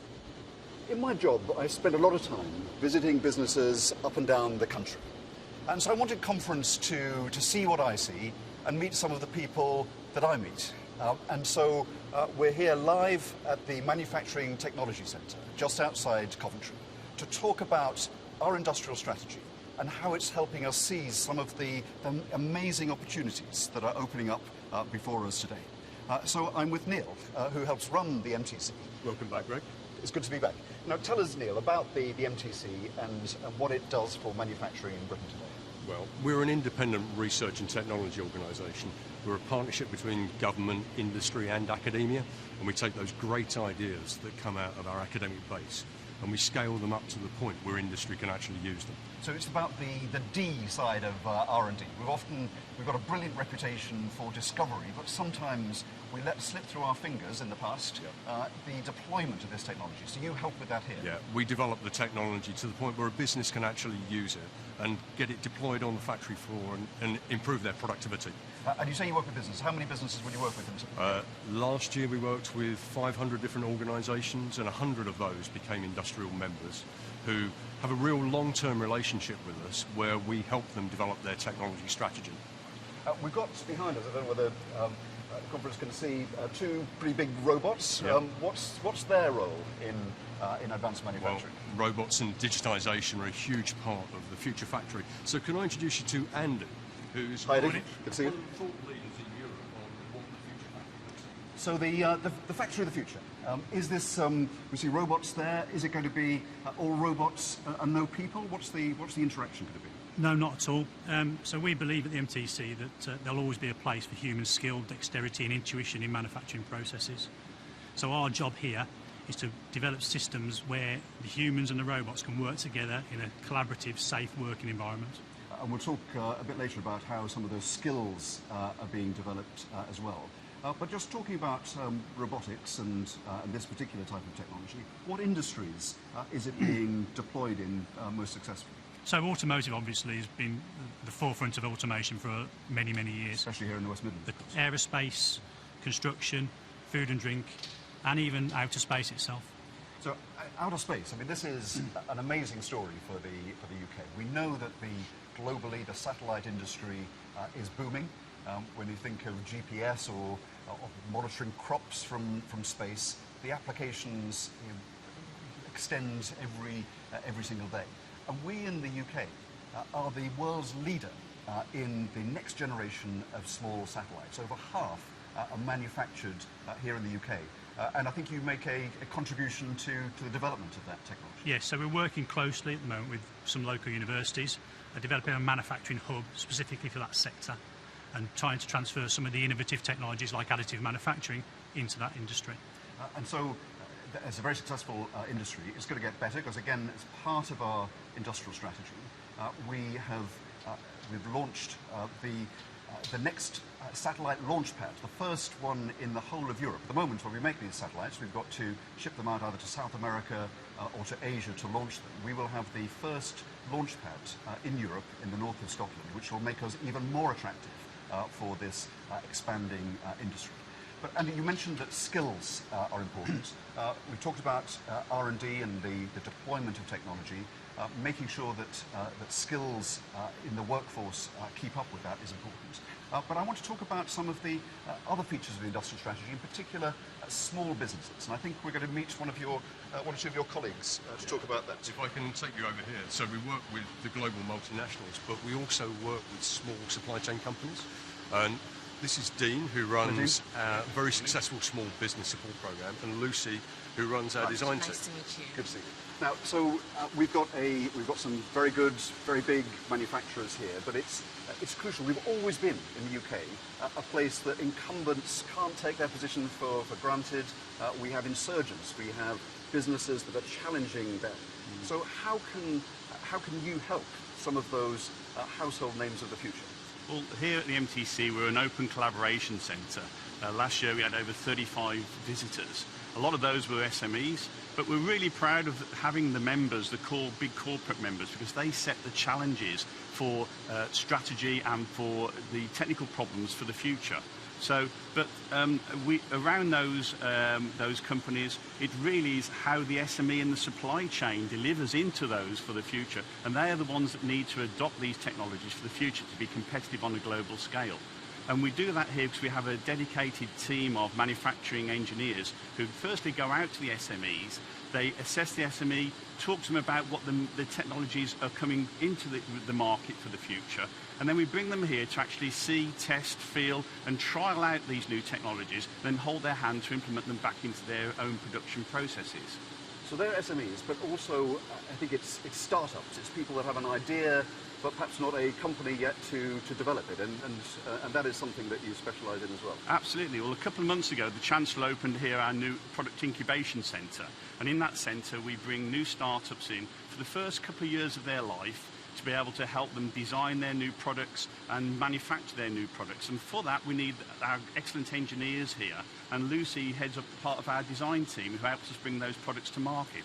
So Lucy, when it comes to startups or small businesses, sometimes one of the difficulties they encounter is that they don't have the machinery that some of the big players can count on, and also sometimes the know-how, and design is an important part of that, and I think you help with that. Yeah, definitely, because these small organizations, these startups, they have all the creative ideas, right? Is it manufacturable? Can it be made?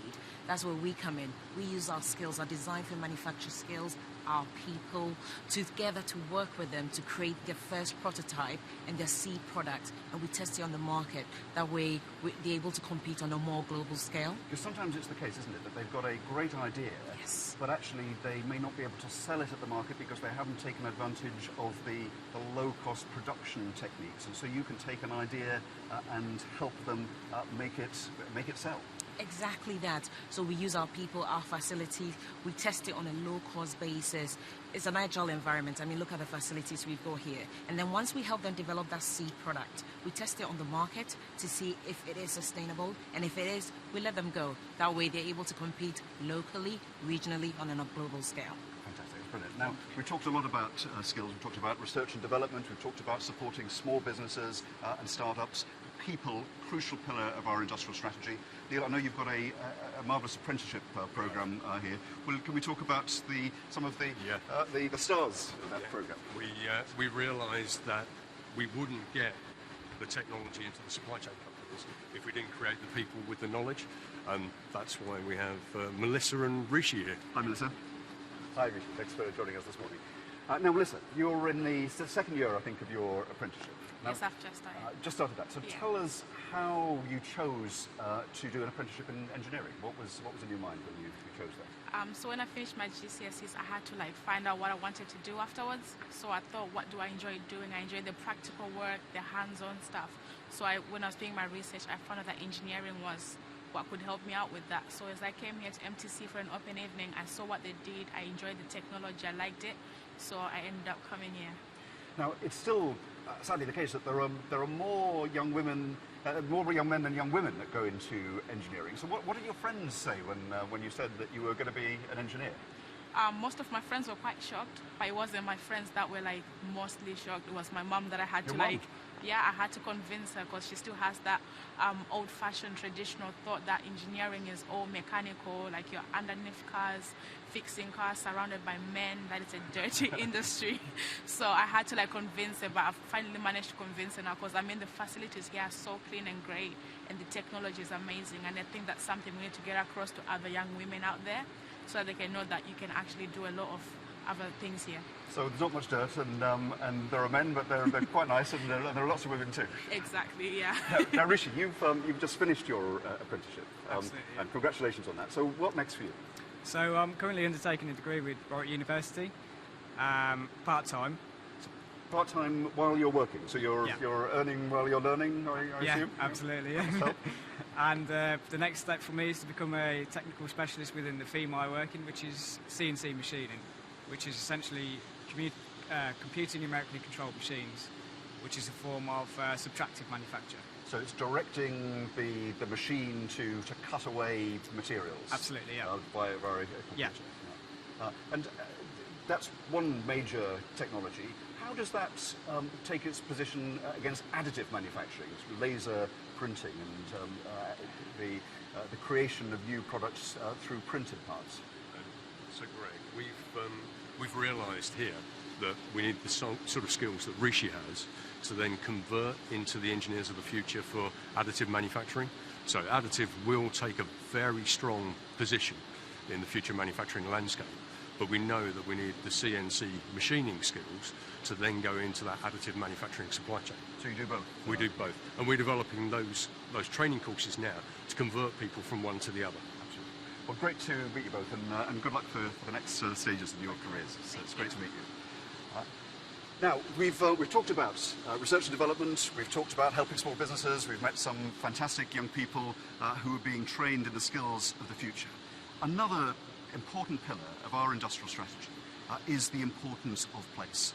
And of course, in the West Midlands, the place where the first industrial revolution was forged, they know all about that.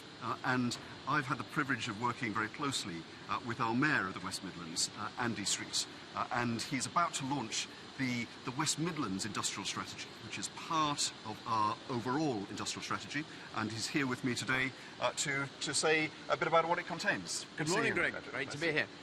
So tell us, what are the key features of the West Midlands Industrial Strategy? So the great thing about the industrial strategy is it allows every area of the country to really concentrate on what we are each good at. So we can compete not with one another, but internationally. So for the West Midlands, of course, we lead with our advanced manufacturing sector. We're famous, of course, for car manufacturers, but also for aerospace sector. But it's not just about manufacturing in the West Midlands. So we've got great businesses as well in the professional services sector, creative businesses, and some parts of life sciences. So we're getting behind all of those. One of the things that we've, I think, both recognise is having a plan, having a long-term plan, while it's there for the long term, can have short-term benefits, and we had some good news on that just a couple of weeks ago. We did, and it's an interesting case where the government can begin something off in a sort of catalytic way, then private business responds to that. So nearly 12 months ago now, Coventry was successful in the competition to be the centre of the UK Battery Institute, and what that's going to be is really about electric vehicle production. So the government put its cash down, but just a couple of weeks ago, as you say, we heard that a combination of Unipart and Williams, great private sector companies, said they'd be investing in their own manufacturing as well. So it begins that cluster, that idea of a new industry being based here. Well, it was a great announcement. We've got more to come on that, and of course not just in automotive.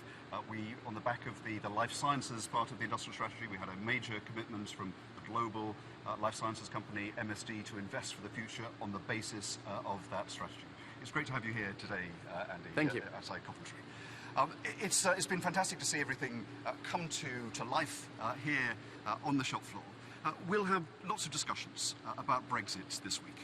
But for me, one of the most exciting features of the times ahead of us are the colossal opportunities that we have during an industrial revolution that in many ways is the equal of the first industrial revolution that took place here in the West Midlands and across the UK.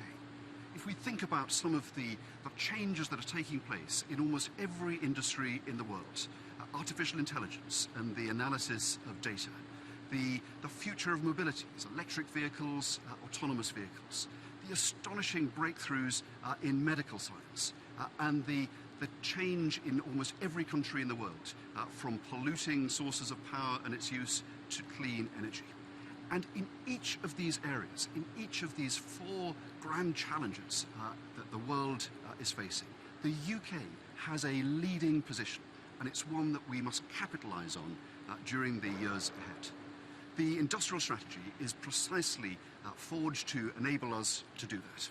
It's been great to be here to see that and to talk about its application in practice today.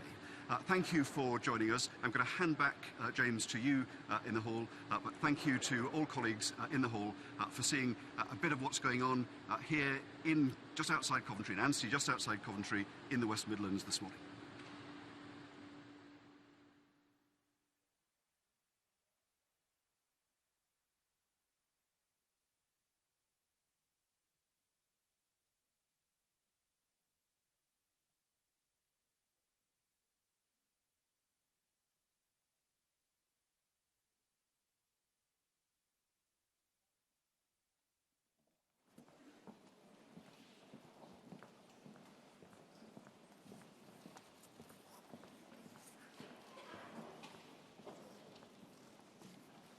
Well, thank you, Greg, and I'm really glad that worked. What a great insight into the future of manufacturing.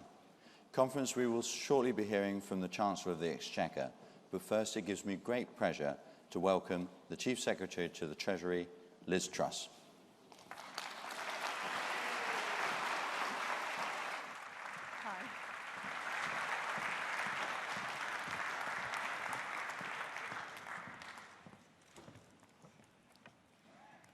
Ladies and gentlemen, it's great to be here, and it's a privilege to follow such esteemed colleagues.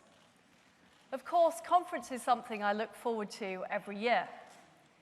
It's a platform for Conservatives to make the big arguments about our country's future, to fight the fight on the great playing field of ideas, or in my case, to talk about cheese. Now, I had prepared a long speech about the merits of the British cheddar trade and exports, but I'm afraid you're all going to have to miss out, because this year I've been told that there's going to be no cheese chat. Conference, that's not just annoying, that is a disgrace.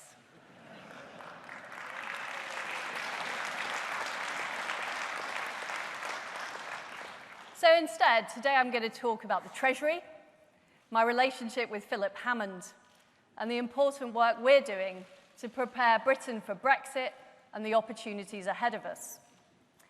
As Chief Secretary, I'm charged with keeping a tight grip on the public finances. Since 2010, we've had a balanced approach to the economy, investing in frontline public services, so giving public sector workers a fair pay deal, funding the NHS, and backing our nation's defence with extra money for Trident. We've also tackled waste, and we've brought the deficit down, meaning that this year our debt will fall as a share of national income. And that's incredibly important work, because government money is our money. Labour think that they can spend as much of all of our money as they like. But what we know is that out-of-control spending means high debt, a weaker economy, fewer jobs, and higher taxes on family and businesses. And just like we saw last time, it's the poorest who are hit hardest when the music stops. So at next year's spending review, the Chancellor and I will be assessing how well we're spending public money and how we can deliver the best possible public services. Being Chief Secretary is a thrilling job, but it has its hazardous side. I'm constantly dealing with Secretaries of State and their requests for more money. It does mean that I've got a bit of a reputation as being a bad cop. And ministers don't always walk away happy. For example, after recently dealing with a request from one Secretary of State, I woke up the next day to find a tarantula in my bed.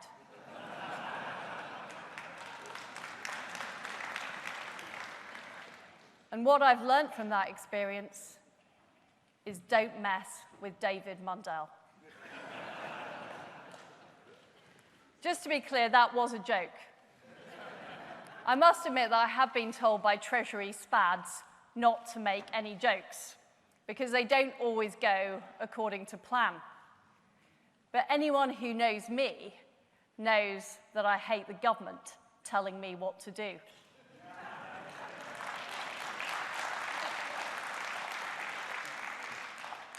As well as the important day-to-day business, Philip's Treasury team is fighting to protect the values that make our country great. And we're fighting for the hearts and minds of the next generation.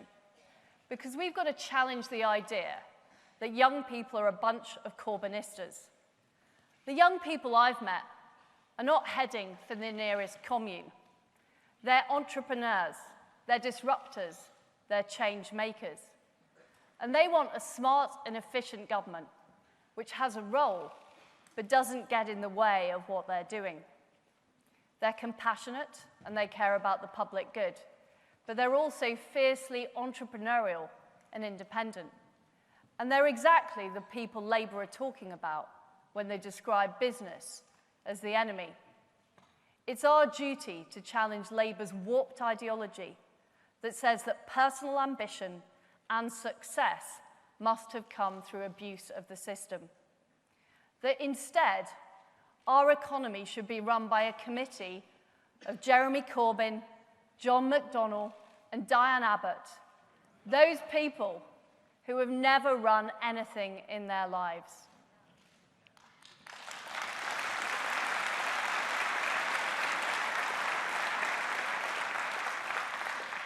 Because, ladies and gentlemen, free enterprise is not about allowing big corporations to flout the rules.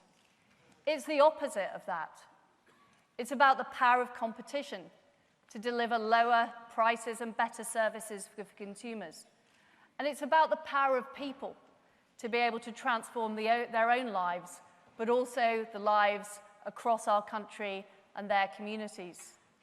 Those are the freedoms that we are fighting for. And if there's one unsung Conservative hero who's kept our economy on track for the last few years, it's Philip Hammond.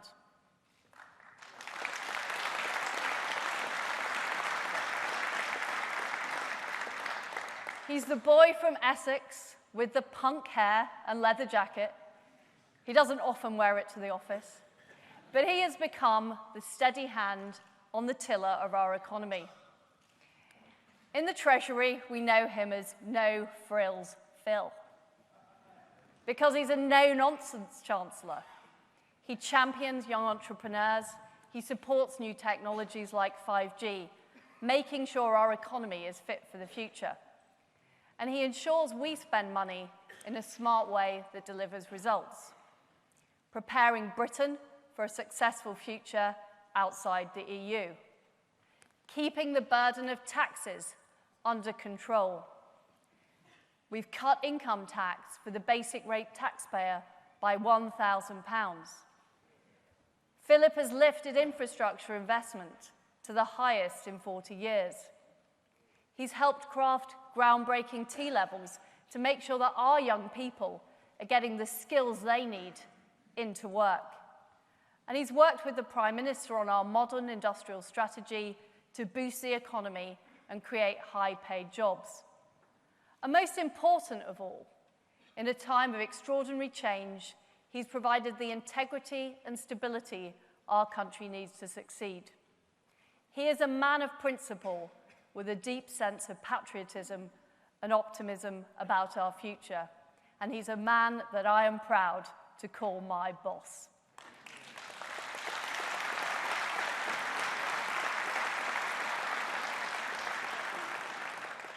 Ladies and gentlemen, the Chancellor, Philip Hammond.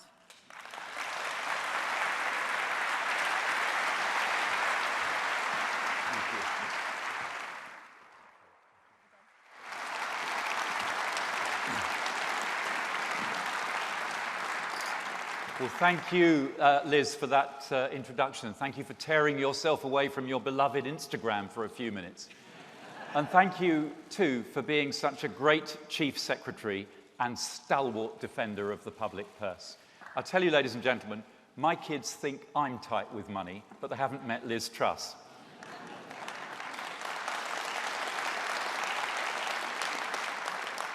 And in a world obsessed with stories of division and rift in Whitehall, I want to hold up my fantastic Treasury team as an example of how we can and do work together, supporting each other.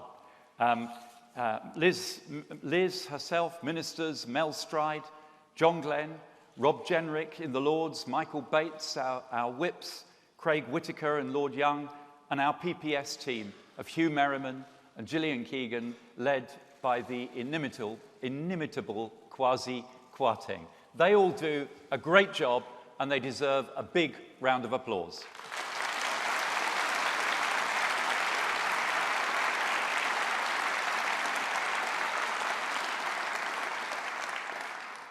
For me, it's an honour and a privilege, once again, to be addressing this conference as Chancellor in a Conservative government, and to be doing so in Birmingham, a city which has played a pivotal role in the economic history of our country and in the development of the modern Conservative Party.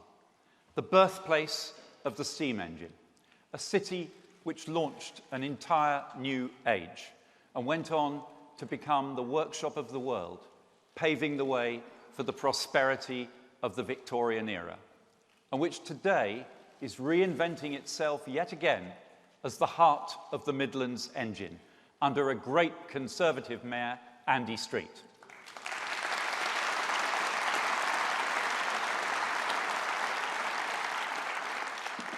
And as a sign of our commitment to the Midlands engine, I want to start today by announcing funding to support the creation of a new locally led development body for the area around Towton in the East Midlands, to attract investment, create jobs and provide opportunities in this area of huge economic potential. Conference, my birthday present to the Prime Minister is a policy which has the wholehearted support of both Anna Soubry and Andrew Bridgen.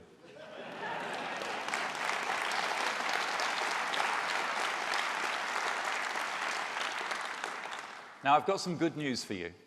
This is not going to be a speech all about Brexit, but it is a speech about our economy. And so I'm going to have to talk about Brexit just a little bit, because the outcome, whatever it is, will shape the path of our economy for many years to come, and because, frankly, everyone else is going to. There are a couple of facts which we have to acknowledge and which we cannot change. The first is geographic. Whatever the outcome, Europe will remain firmly anchored just a few miles off the coast of Kent. So they're not going anywhere, I'm told. So we will be neighbours, and we are going to have to carry on living with each other. Come what may, I predict we are going to go on drinking their wine and lying on their beaches, or if you're the Prime Minister, perhaps walking in their mountains, and they are going to carry on speaking our language, or at least many of us will hope they do. The second fact is economic. Europe remains by far our biggest market. And after 45 years of membership, Britain's economy has shaped itself around that fact. Complex supply chains crisscross our borders. Over 11,000 trucks each day pass through the port of Dover and the Channel Tunnel alone, carrying tens of thousands of tons of food, components, and finished products in both directions, with no more delay or bureaucracy than they would crossing the border from England into Wales. And our businesses and the workers whose jobs depend on them need that friction-free access to continue. And that is why I share the Prime Minister's determination to get the Chequers Plan agreed. A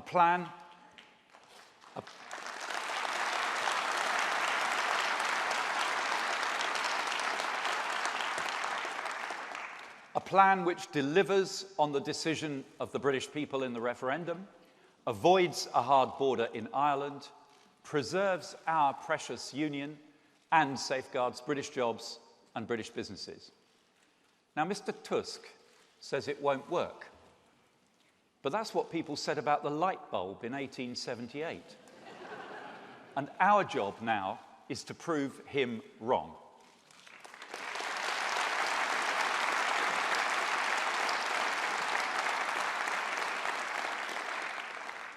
Negotiating and preparing for Brexit is one of the most complex tasks ever undertaken by a peacetime government. So over the next few weeks, we must stand together, foursquare behind the PM, to get the best possible outcome for Britain.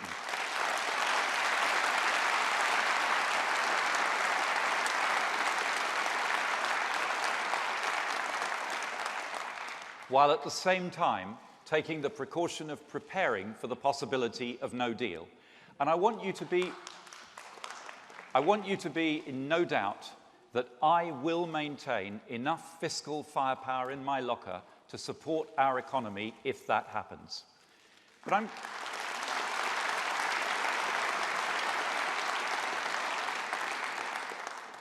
going to stick my neck out here today and make a prediction to you that when the Prime Minister gets a deal agreed, there will be a boost to our economic growth, a deal dividend, which we will share in line with our balanced approach between keeping taxes low, supporting public services, reducing the deficit, and investing in Britain's future.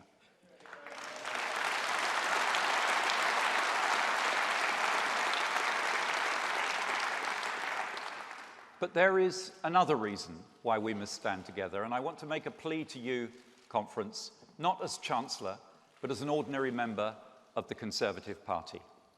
Because we all have views about how to deliver Brexit. They're all sincerely held, and not, if we're totally honest, 100% aligned. Like everybody in this room, I love my country. All of us are patriots. All of us are on the same side when it comes to our national interest, the side that stands up for Britain and works to get the best outcome for our country.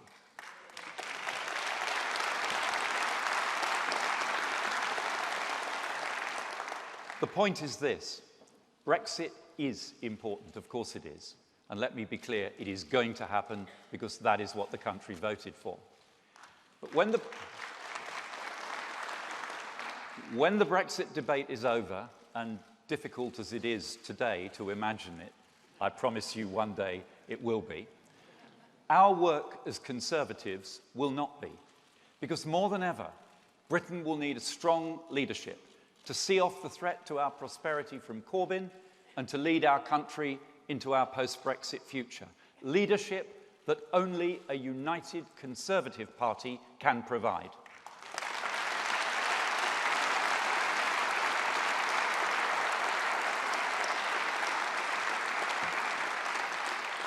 And it's that future, Britain's future, that I want to talk to you about today. I'll share with you my vision for our country, and I'll be frank with you about the challenges we must overcome to deliver it. Because Brexit didn't happen in a vacuum. It's a product of something deeper and wider.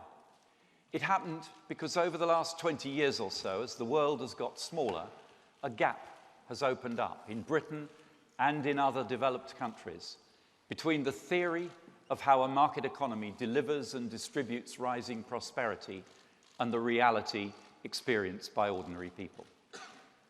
Too many people feel that they have lost control, that they are working for the system, but the system isn't working for them.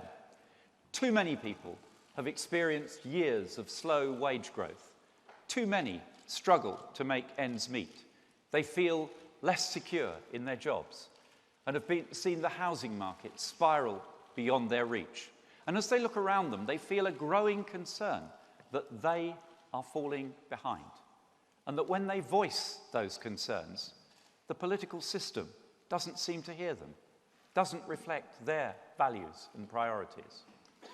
So our challenge is to ensure that 21st century capitalism delivers for those people, convinces them that our vision of Britain's future can meet their aspirations and that our plan will deliver a better tomorrow for them and their families.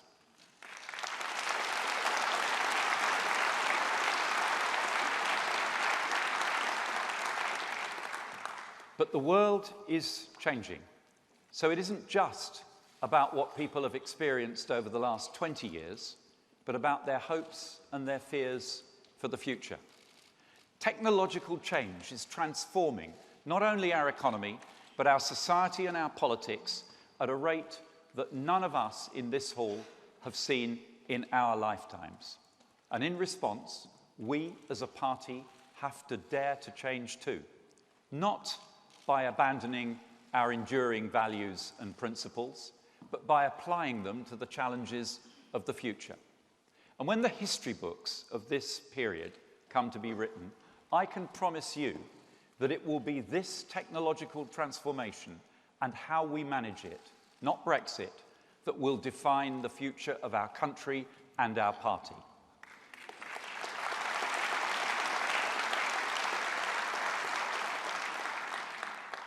Now, despite what you may think, or you may even have read in certain newspapers, I'm an optimist.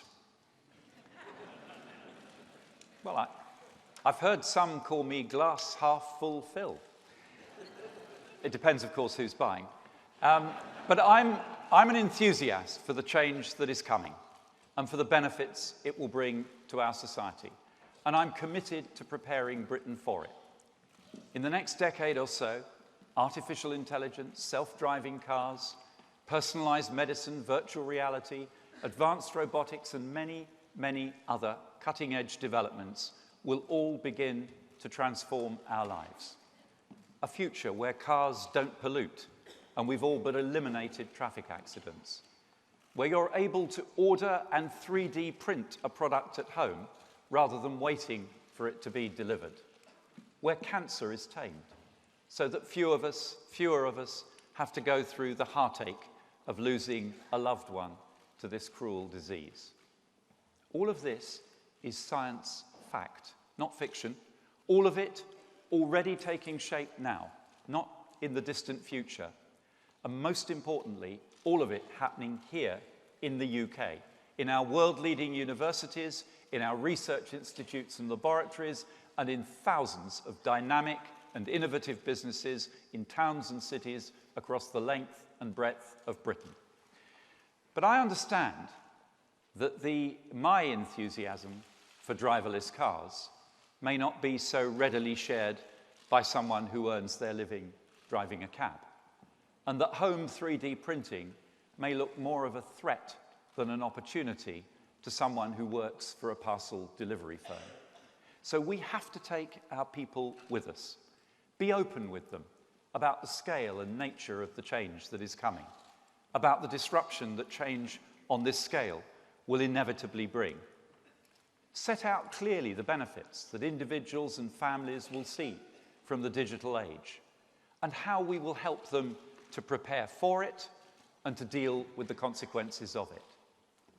Reassure the very many who will worry about what new technologies mean for their job security.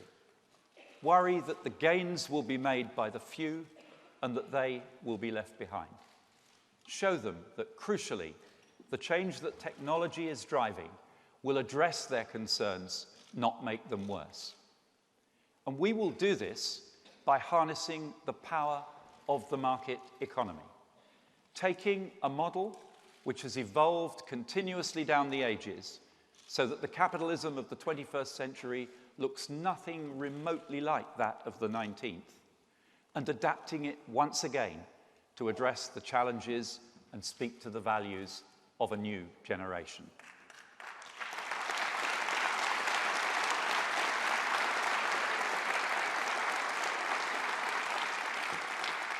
Because those challenges can only be overcome by harnessing that power of the market. That is the only way to deliver our social, economic, and environmental goals, to build a better Britain for our children. And Conference, this mission is urgent.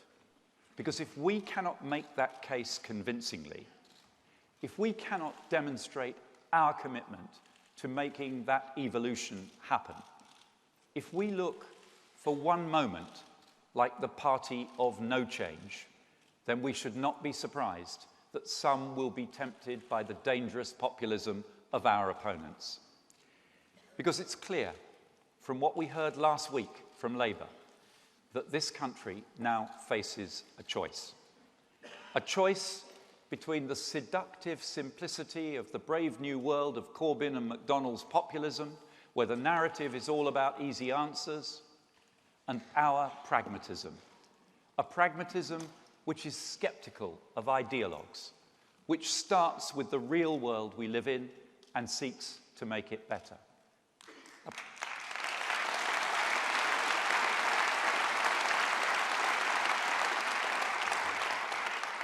A pragmatism that recognises that there are no shortcuts and no free lunches on the road to a better Britain, that no wealth is created without work, no gain without sacrifice, no reward without effort. Because let's be clear, the rules of the game have changed.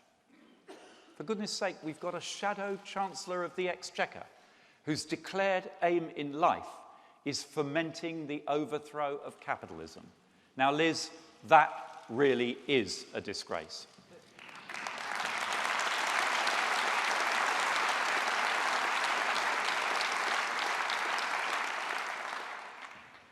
The model that has delivered 200 years of economic growth, that has seen living standards in this country more than double in my lifetime, that has lifted countless hundreds of millions out of poverty around the world and has secured our precious freedoms and our liberties down the ages, is rejected out of hand by Corbyn and McDonnell in favour of the failed and faded ideologies of socialism. Not because they believe they would enhance economic growth, but because they don't care about economic growth, because they are more interested in redistributing wealth than in creating more of it, because they value political ideology above real-world solutions for real people. All they have to do, if you're a socialist, is look it up in the socialist manual. Railways? Nationalise them. Wealth? Confiscate it. Run out of money? Just go and borrow some more. Answers from a discredited ideology that will never solve real-world problems. A backward-looking party, intellectually unequipped to tackle the complex challenges of the 21st century and totally unfit to govern this country.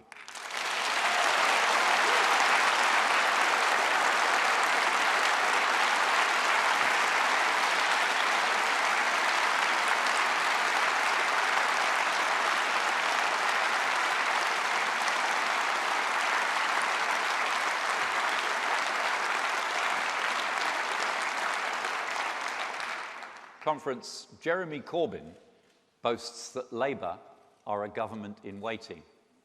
Well, I say let's keep him waiting this year, next year, and every year.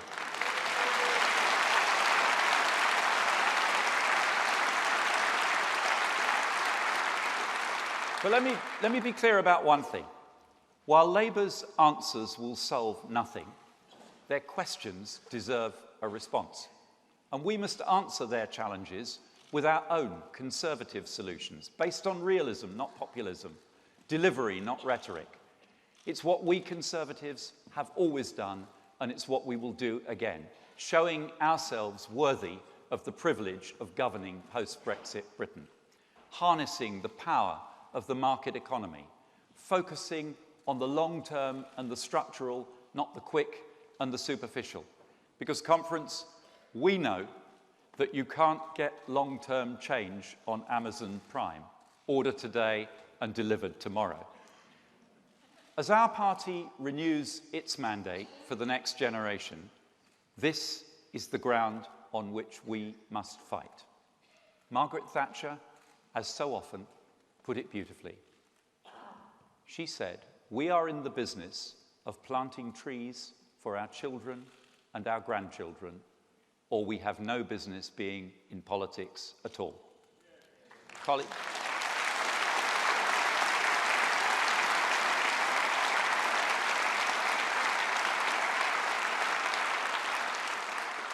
Colleagues, we will not outbid Corbyn with short-term gimmicks that cause long-term damage. We will not outspend him with reckless borrowing.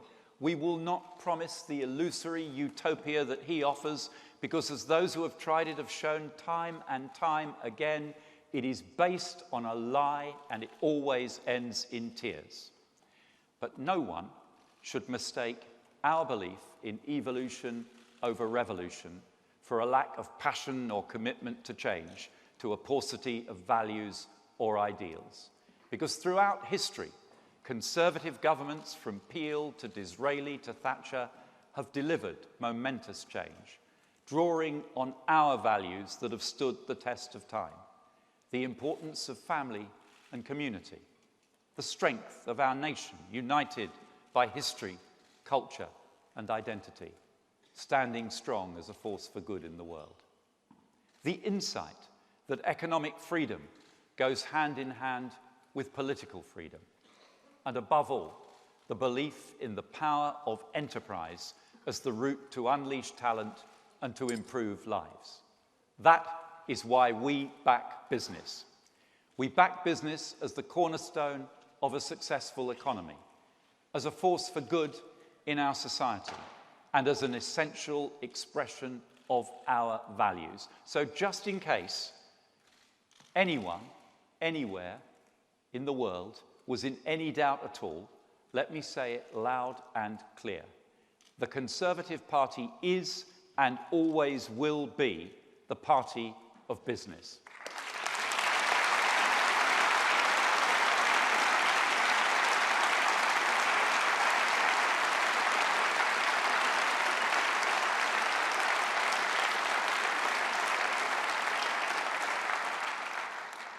That means we listen to business, and we have listened, and we've heard the concerns about how the apprenticeship levy is working. So today, we've set out a series of measures to allow firms more flexibility in how the levy is spent. But we know, there's one employer down there, but we know that we may need to do more to ensure that the levy supports the development of the skilled workforce our economy needs. So in addition to these new flexibilities, we will engage with business on our plans for the long-term operation of the levy. Government working hand in hand with employers to ensure that every young person can fulfill their potential and achieve their dreams. And working alongside Be the Business, we will provide £30 million of support for a business-led initiative to get big companies to mentor small companies so that they can develop their management and leadership skills to make the most of their potential, strengthening the backbone of our economy from the ground up. And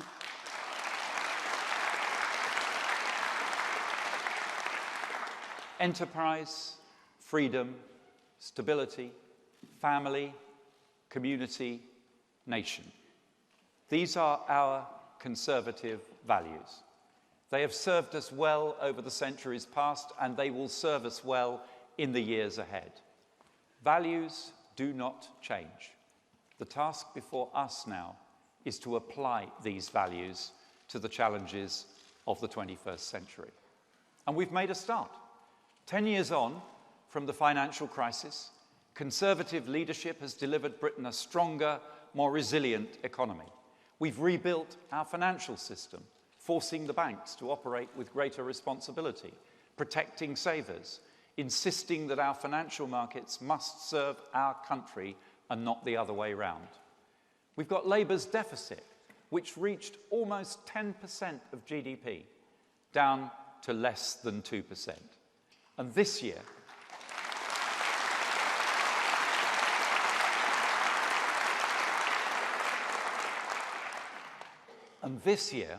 thanks to the difficult decisions that we've taken and the hard work of the British people, we will at last see our national debt starting its first sustained fall in a generation.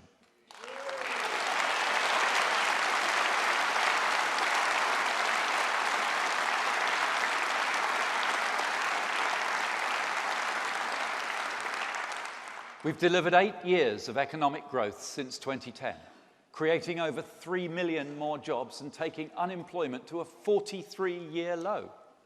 We've announced an unprecedented £84 billion real terms funding boost for the NHS, what the NHS says it needs, and more than Labour promised at the last election, showing our commitment to Britain's most vital public service.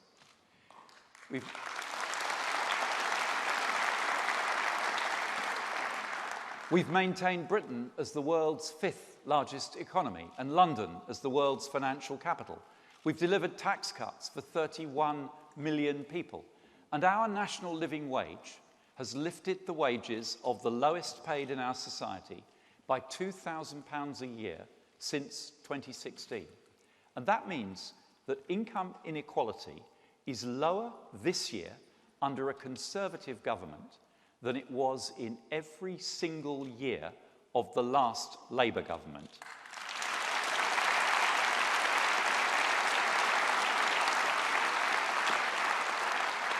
That's a remarkable record of achievement, and we should be justifiably proud of it. After the years of hard work to rebuild our economy and our public finances, there is light at the end of the tunnel. But our pride in achievement does not lead us to complacency. We must now apply this same approach to renew the mandate for the market economy in the 21st century, and with it, the mandate of the modern Conservative Party to govern.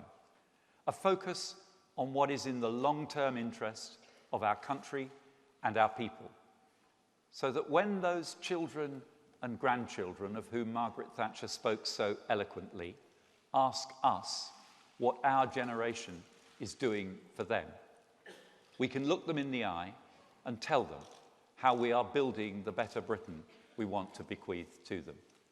We can tell them about how we've raised public investment to the highest level in generations, building and upgrading the roads and railways that connect our country and the digital infrastructure that will enable the future. We can tell them how our reforms are unlocking billions of pounds of much-needed investment in high-growth businesses, and about how our Northern Powerhouse and Midlands engine and our mayoral devolution and city and growth deals are beginning at last to address the regional imbalances in our economy. We can tell them about how our modern industrial strategy is preparing for the future by putting Britain at the cutting edge of a technology revolution which will improve the lives of people across the world, and will be the bedrock on which our future prosperity is built, creating millions of new, better paid jobs for British workers. We can tell them how we are building more homes than any government since the 1980s and are on course to reach 300,000 additional homes a year, about the support that Help to Buy and stamp duty abolition have already delivered to hundreds of thousands of home buyers, all key steps on the road to restoring the Conservative dream of home ownership for millions of young people the length and breadth of our country.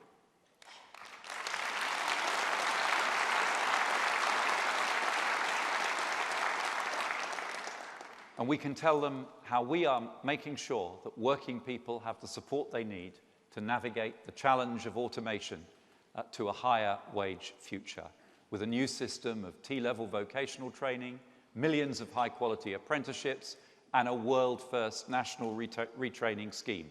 And today, I can announce £100 million government funding as an initial contribution to delivering this scheme in partnership with the CBI and the TUC.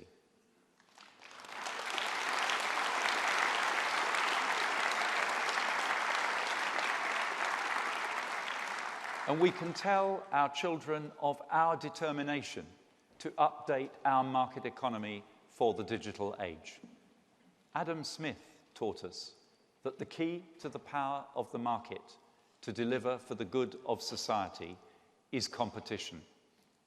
And just as in the late 19th century America, concerns about the near monopoly of Standard Oil and the railroad cartels led to the introduction of the world's first anti-monopolies legislation, so today the expansion of the global tech giants and digital platforms, while of course bringing huge benefits to consumers, raises new questions about whether too much power is being concentrated in too few global technology businesses.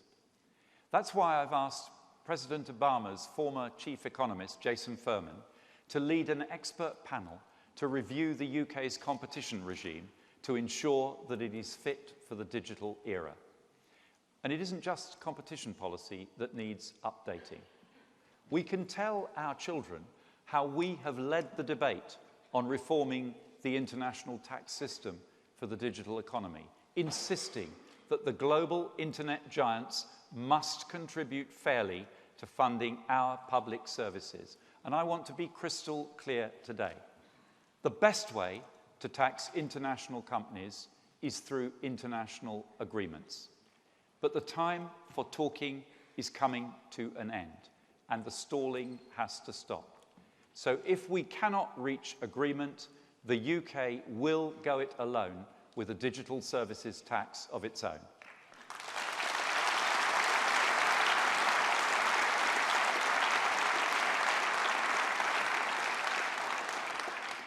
Conference, I have set out my argument for the renewal of our economic creed to secure for Britain the benefit of the market economy for the years to come, to ensure it can respond to the concerns and meet the aspirations of the next generation, because Corbyn's plan offers no future for Britain, and it is our duty to provide a better answer, to make the case for the long term over the short term, for the substantial over the superficial, for evolution over revolution. Our duty is to agitate constantly, restless to improve the lives of ordinary families across this country, looking beyond Brexit into our future, to map out the path to Britain's continued success. Conference, I have 3 children, and I want for your children and grandchildren what I want for mine. For them to live in a country that is built on secure foundations, with its best days still to come, and ready to capitalise on the untold promise of the century that lies before us. So we need to have the courage now to regenerate capitalism once again, to pass on something worthwhile to the next generation. That is what being a Conservative is all about.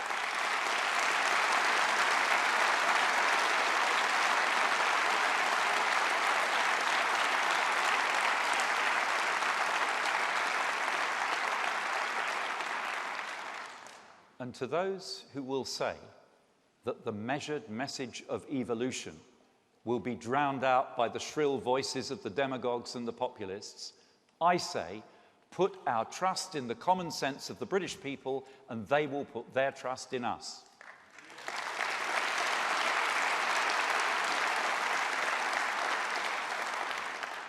And to those who will ask if the Conservative Party has the stomach for this fight, I say, Conference, I know this party, and I know that we do. I know we have the wisdom to put the differences of today behind us. I know we have the reserves and the energy to focus on the challenges still to come. I know that we have the resolve to fight for our children's future, for a sustainably better Britain, a Britain with a world-leading NHS, with first-class education and training, a welfare system that is focused on work, an environment that we will leave in a better state than we found it, streets that are safe, homes for the next generation, armed forces that are respected around the world, a Britain with an economy that creates opportunities for all, a beacon to the world, a land of entrepreneurs, of creators, of designers, doers, thinkers, makers, a civilized, tolerant, successful nation, respected and admired the world over. That is the Britain that I want to build, so that when our children ask us what we did with the privilege of our time in office, we can tell them, with our heads held high, we built a better Britain for you. Thank you. Thank you.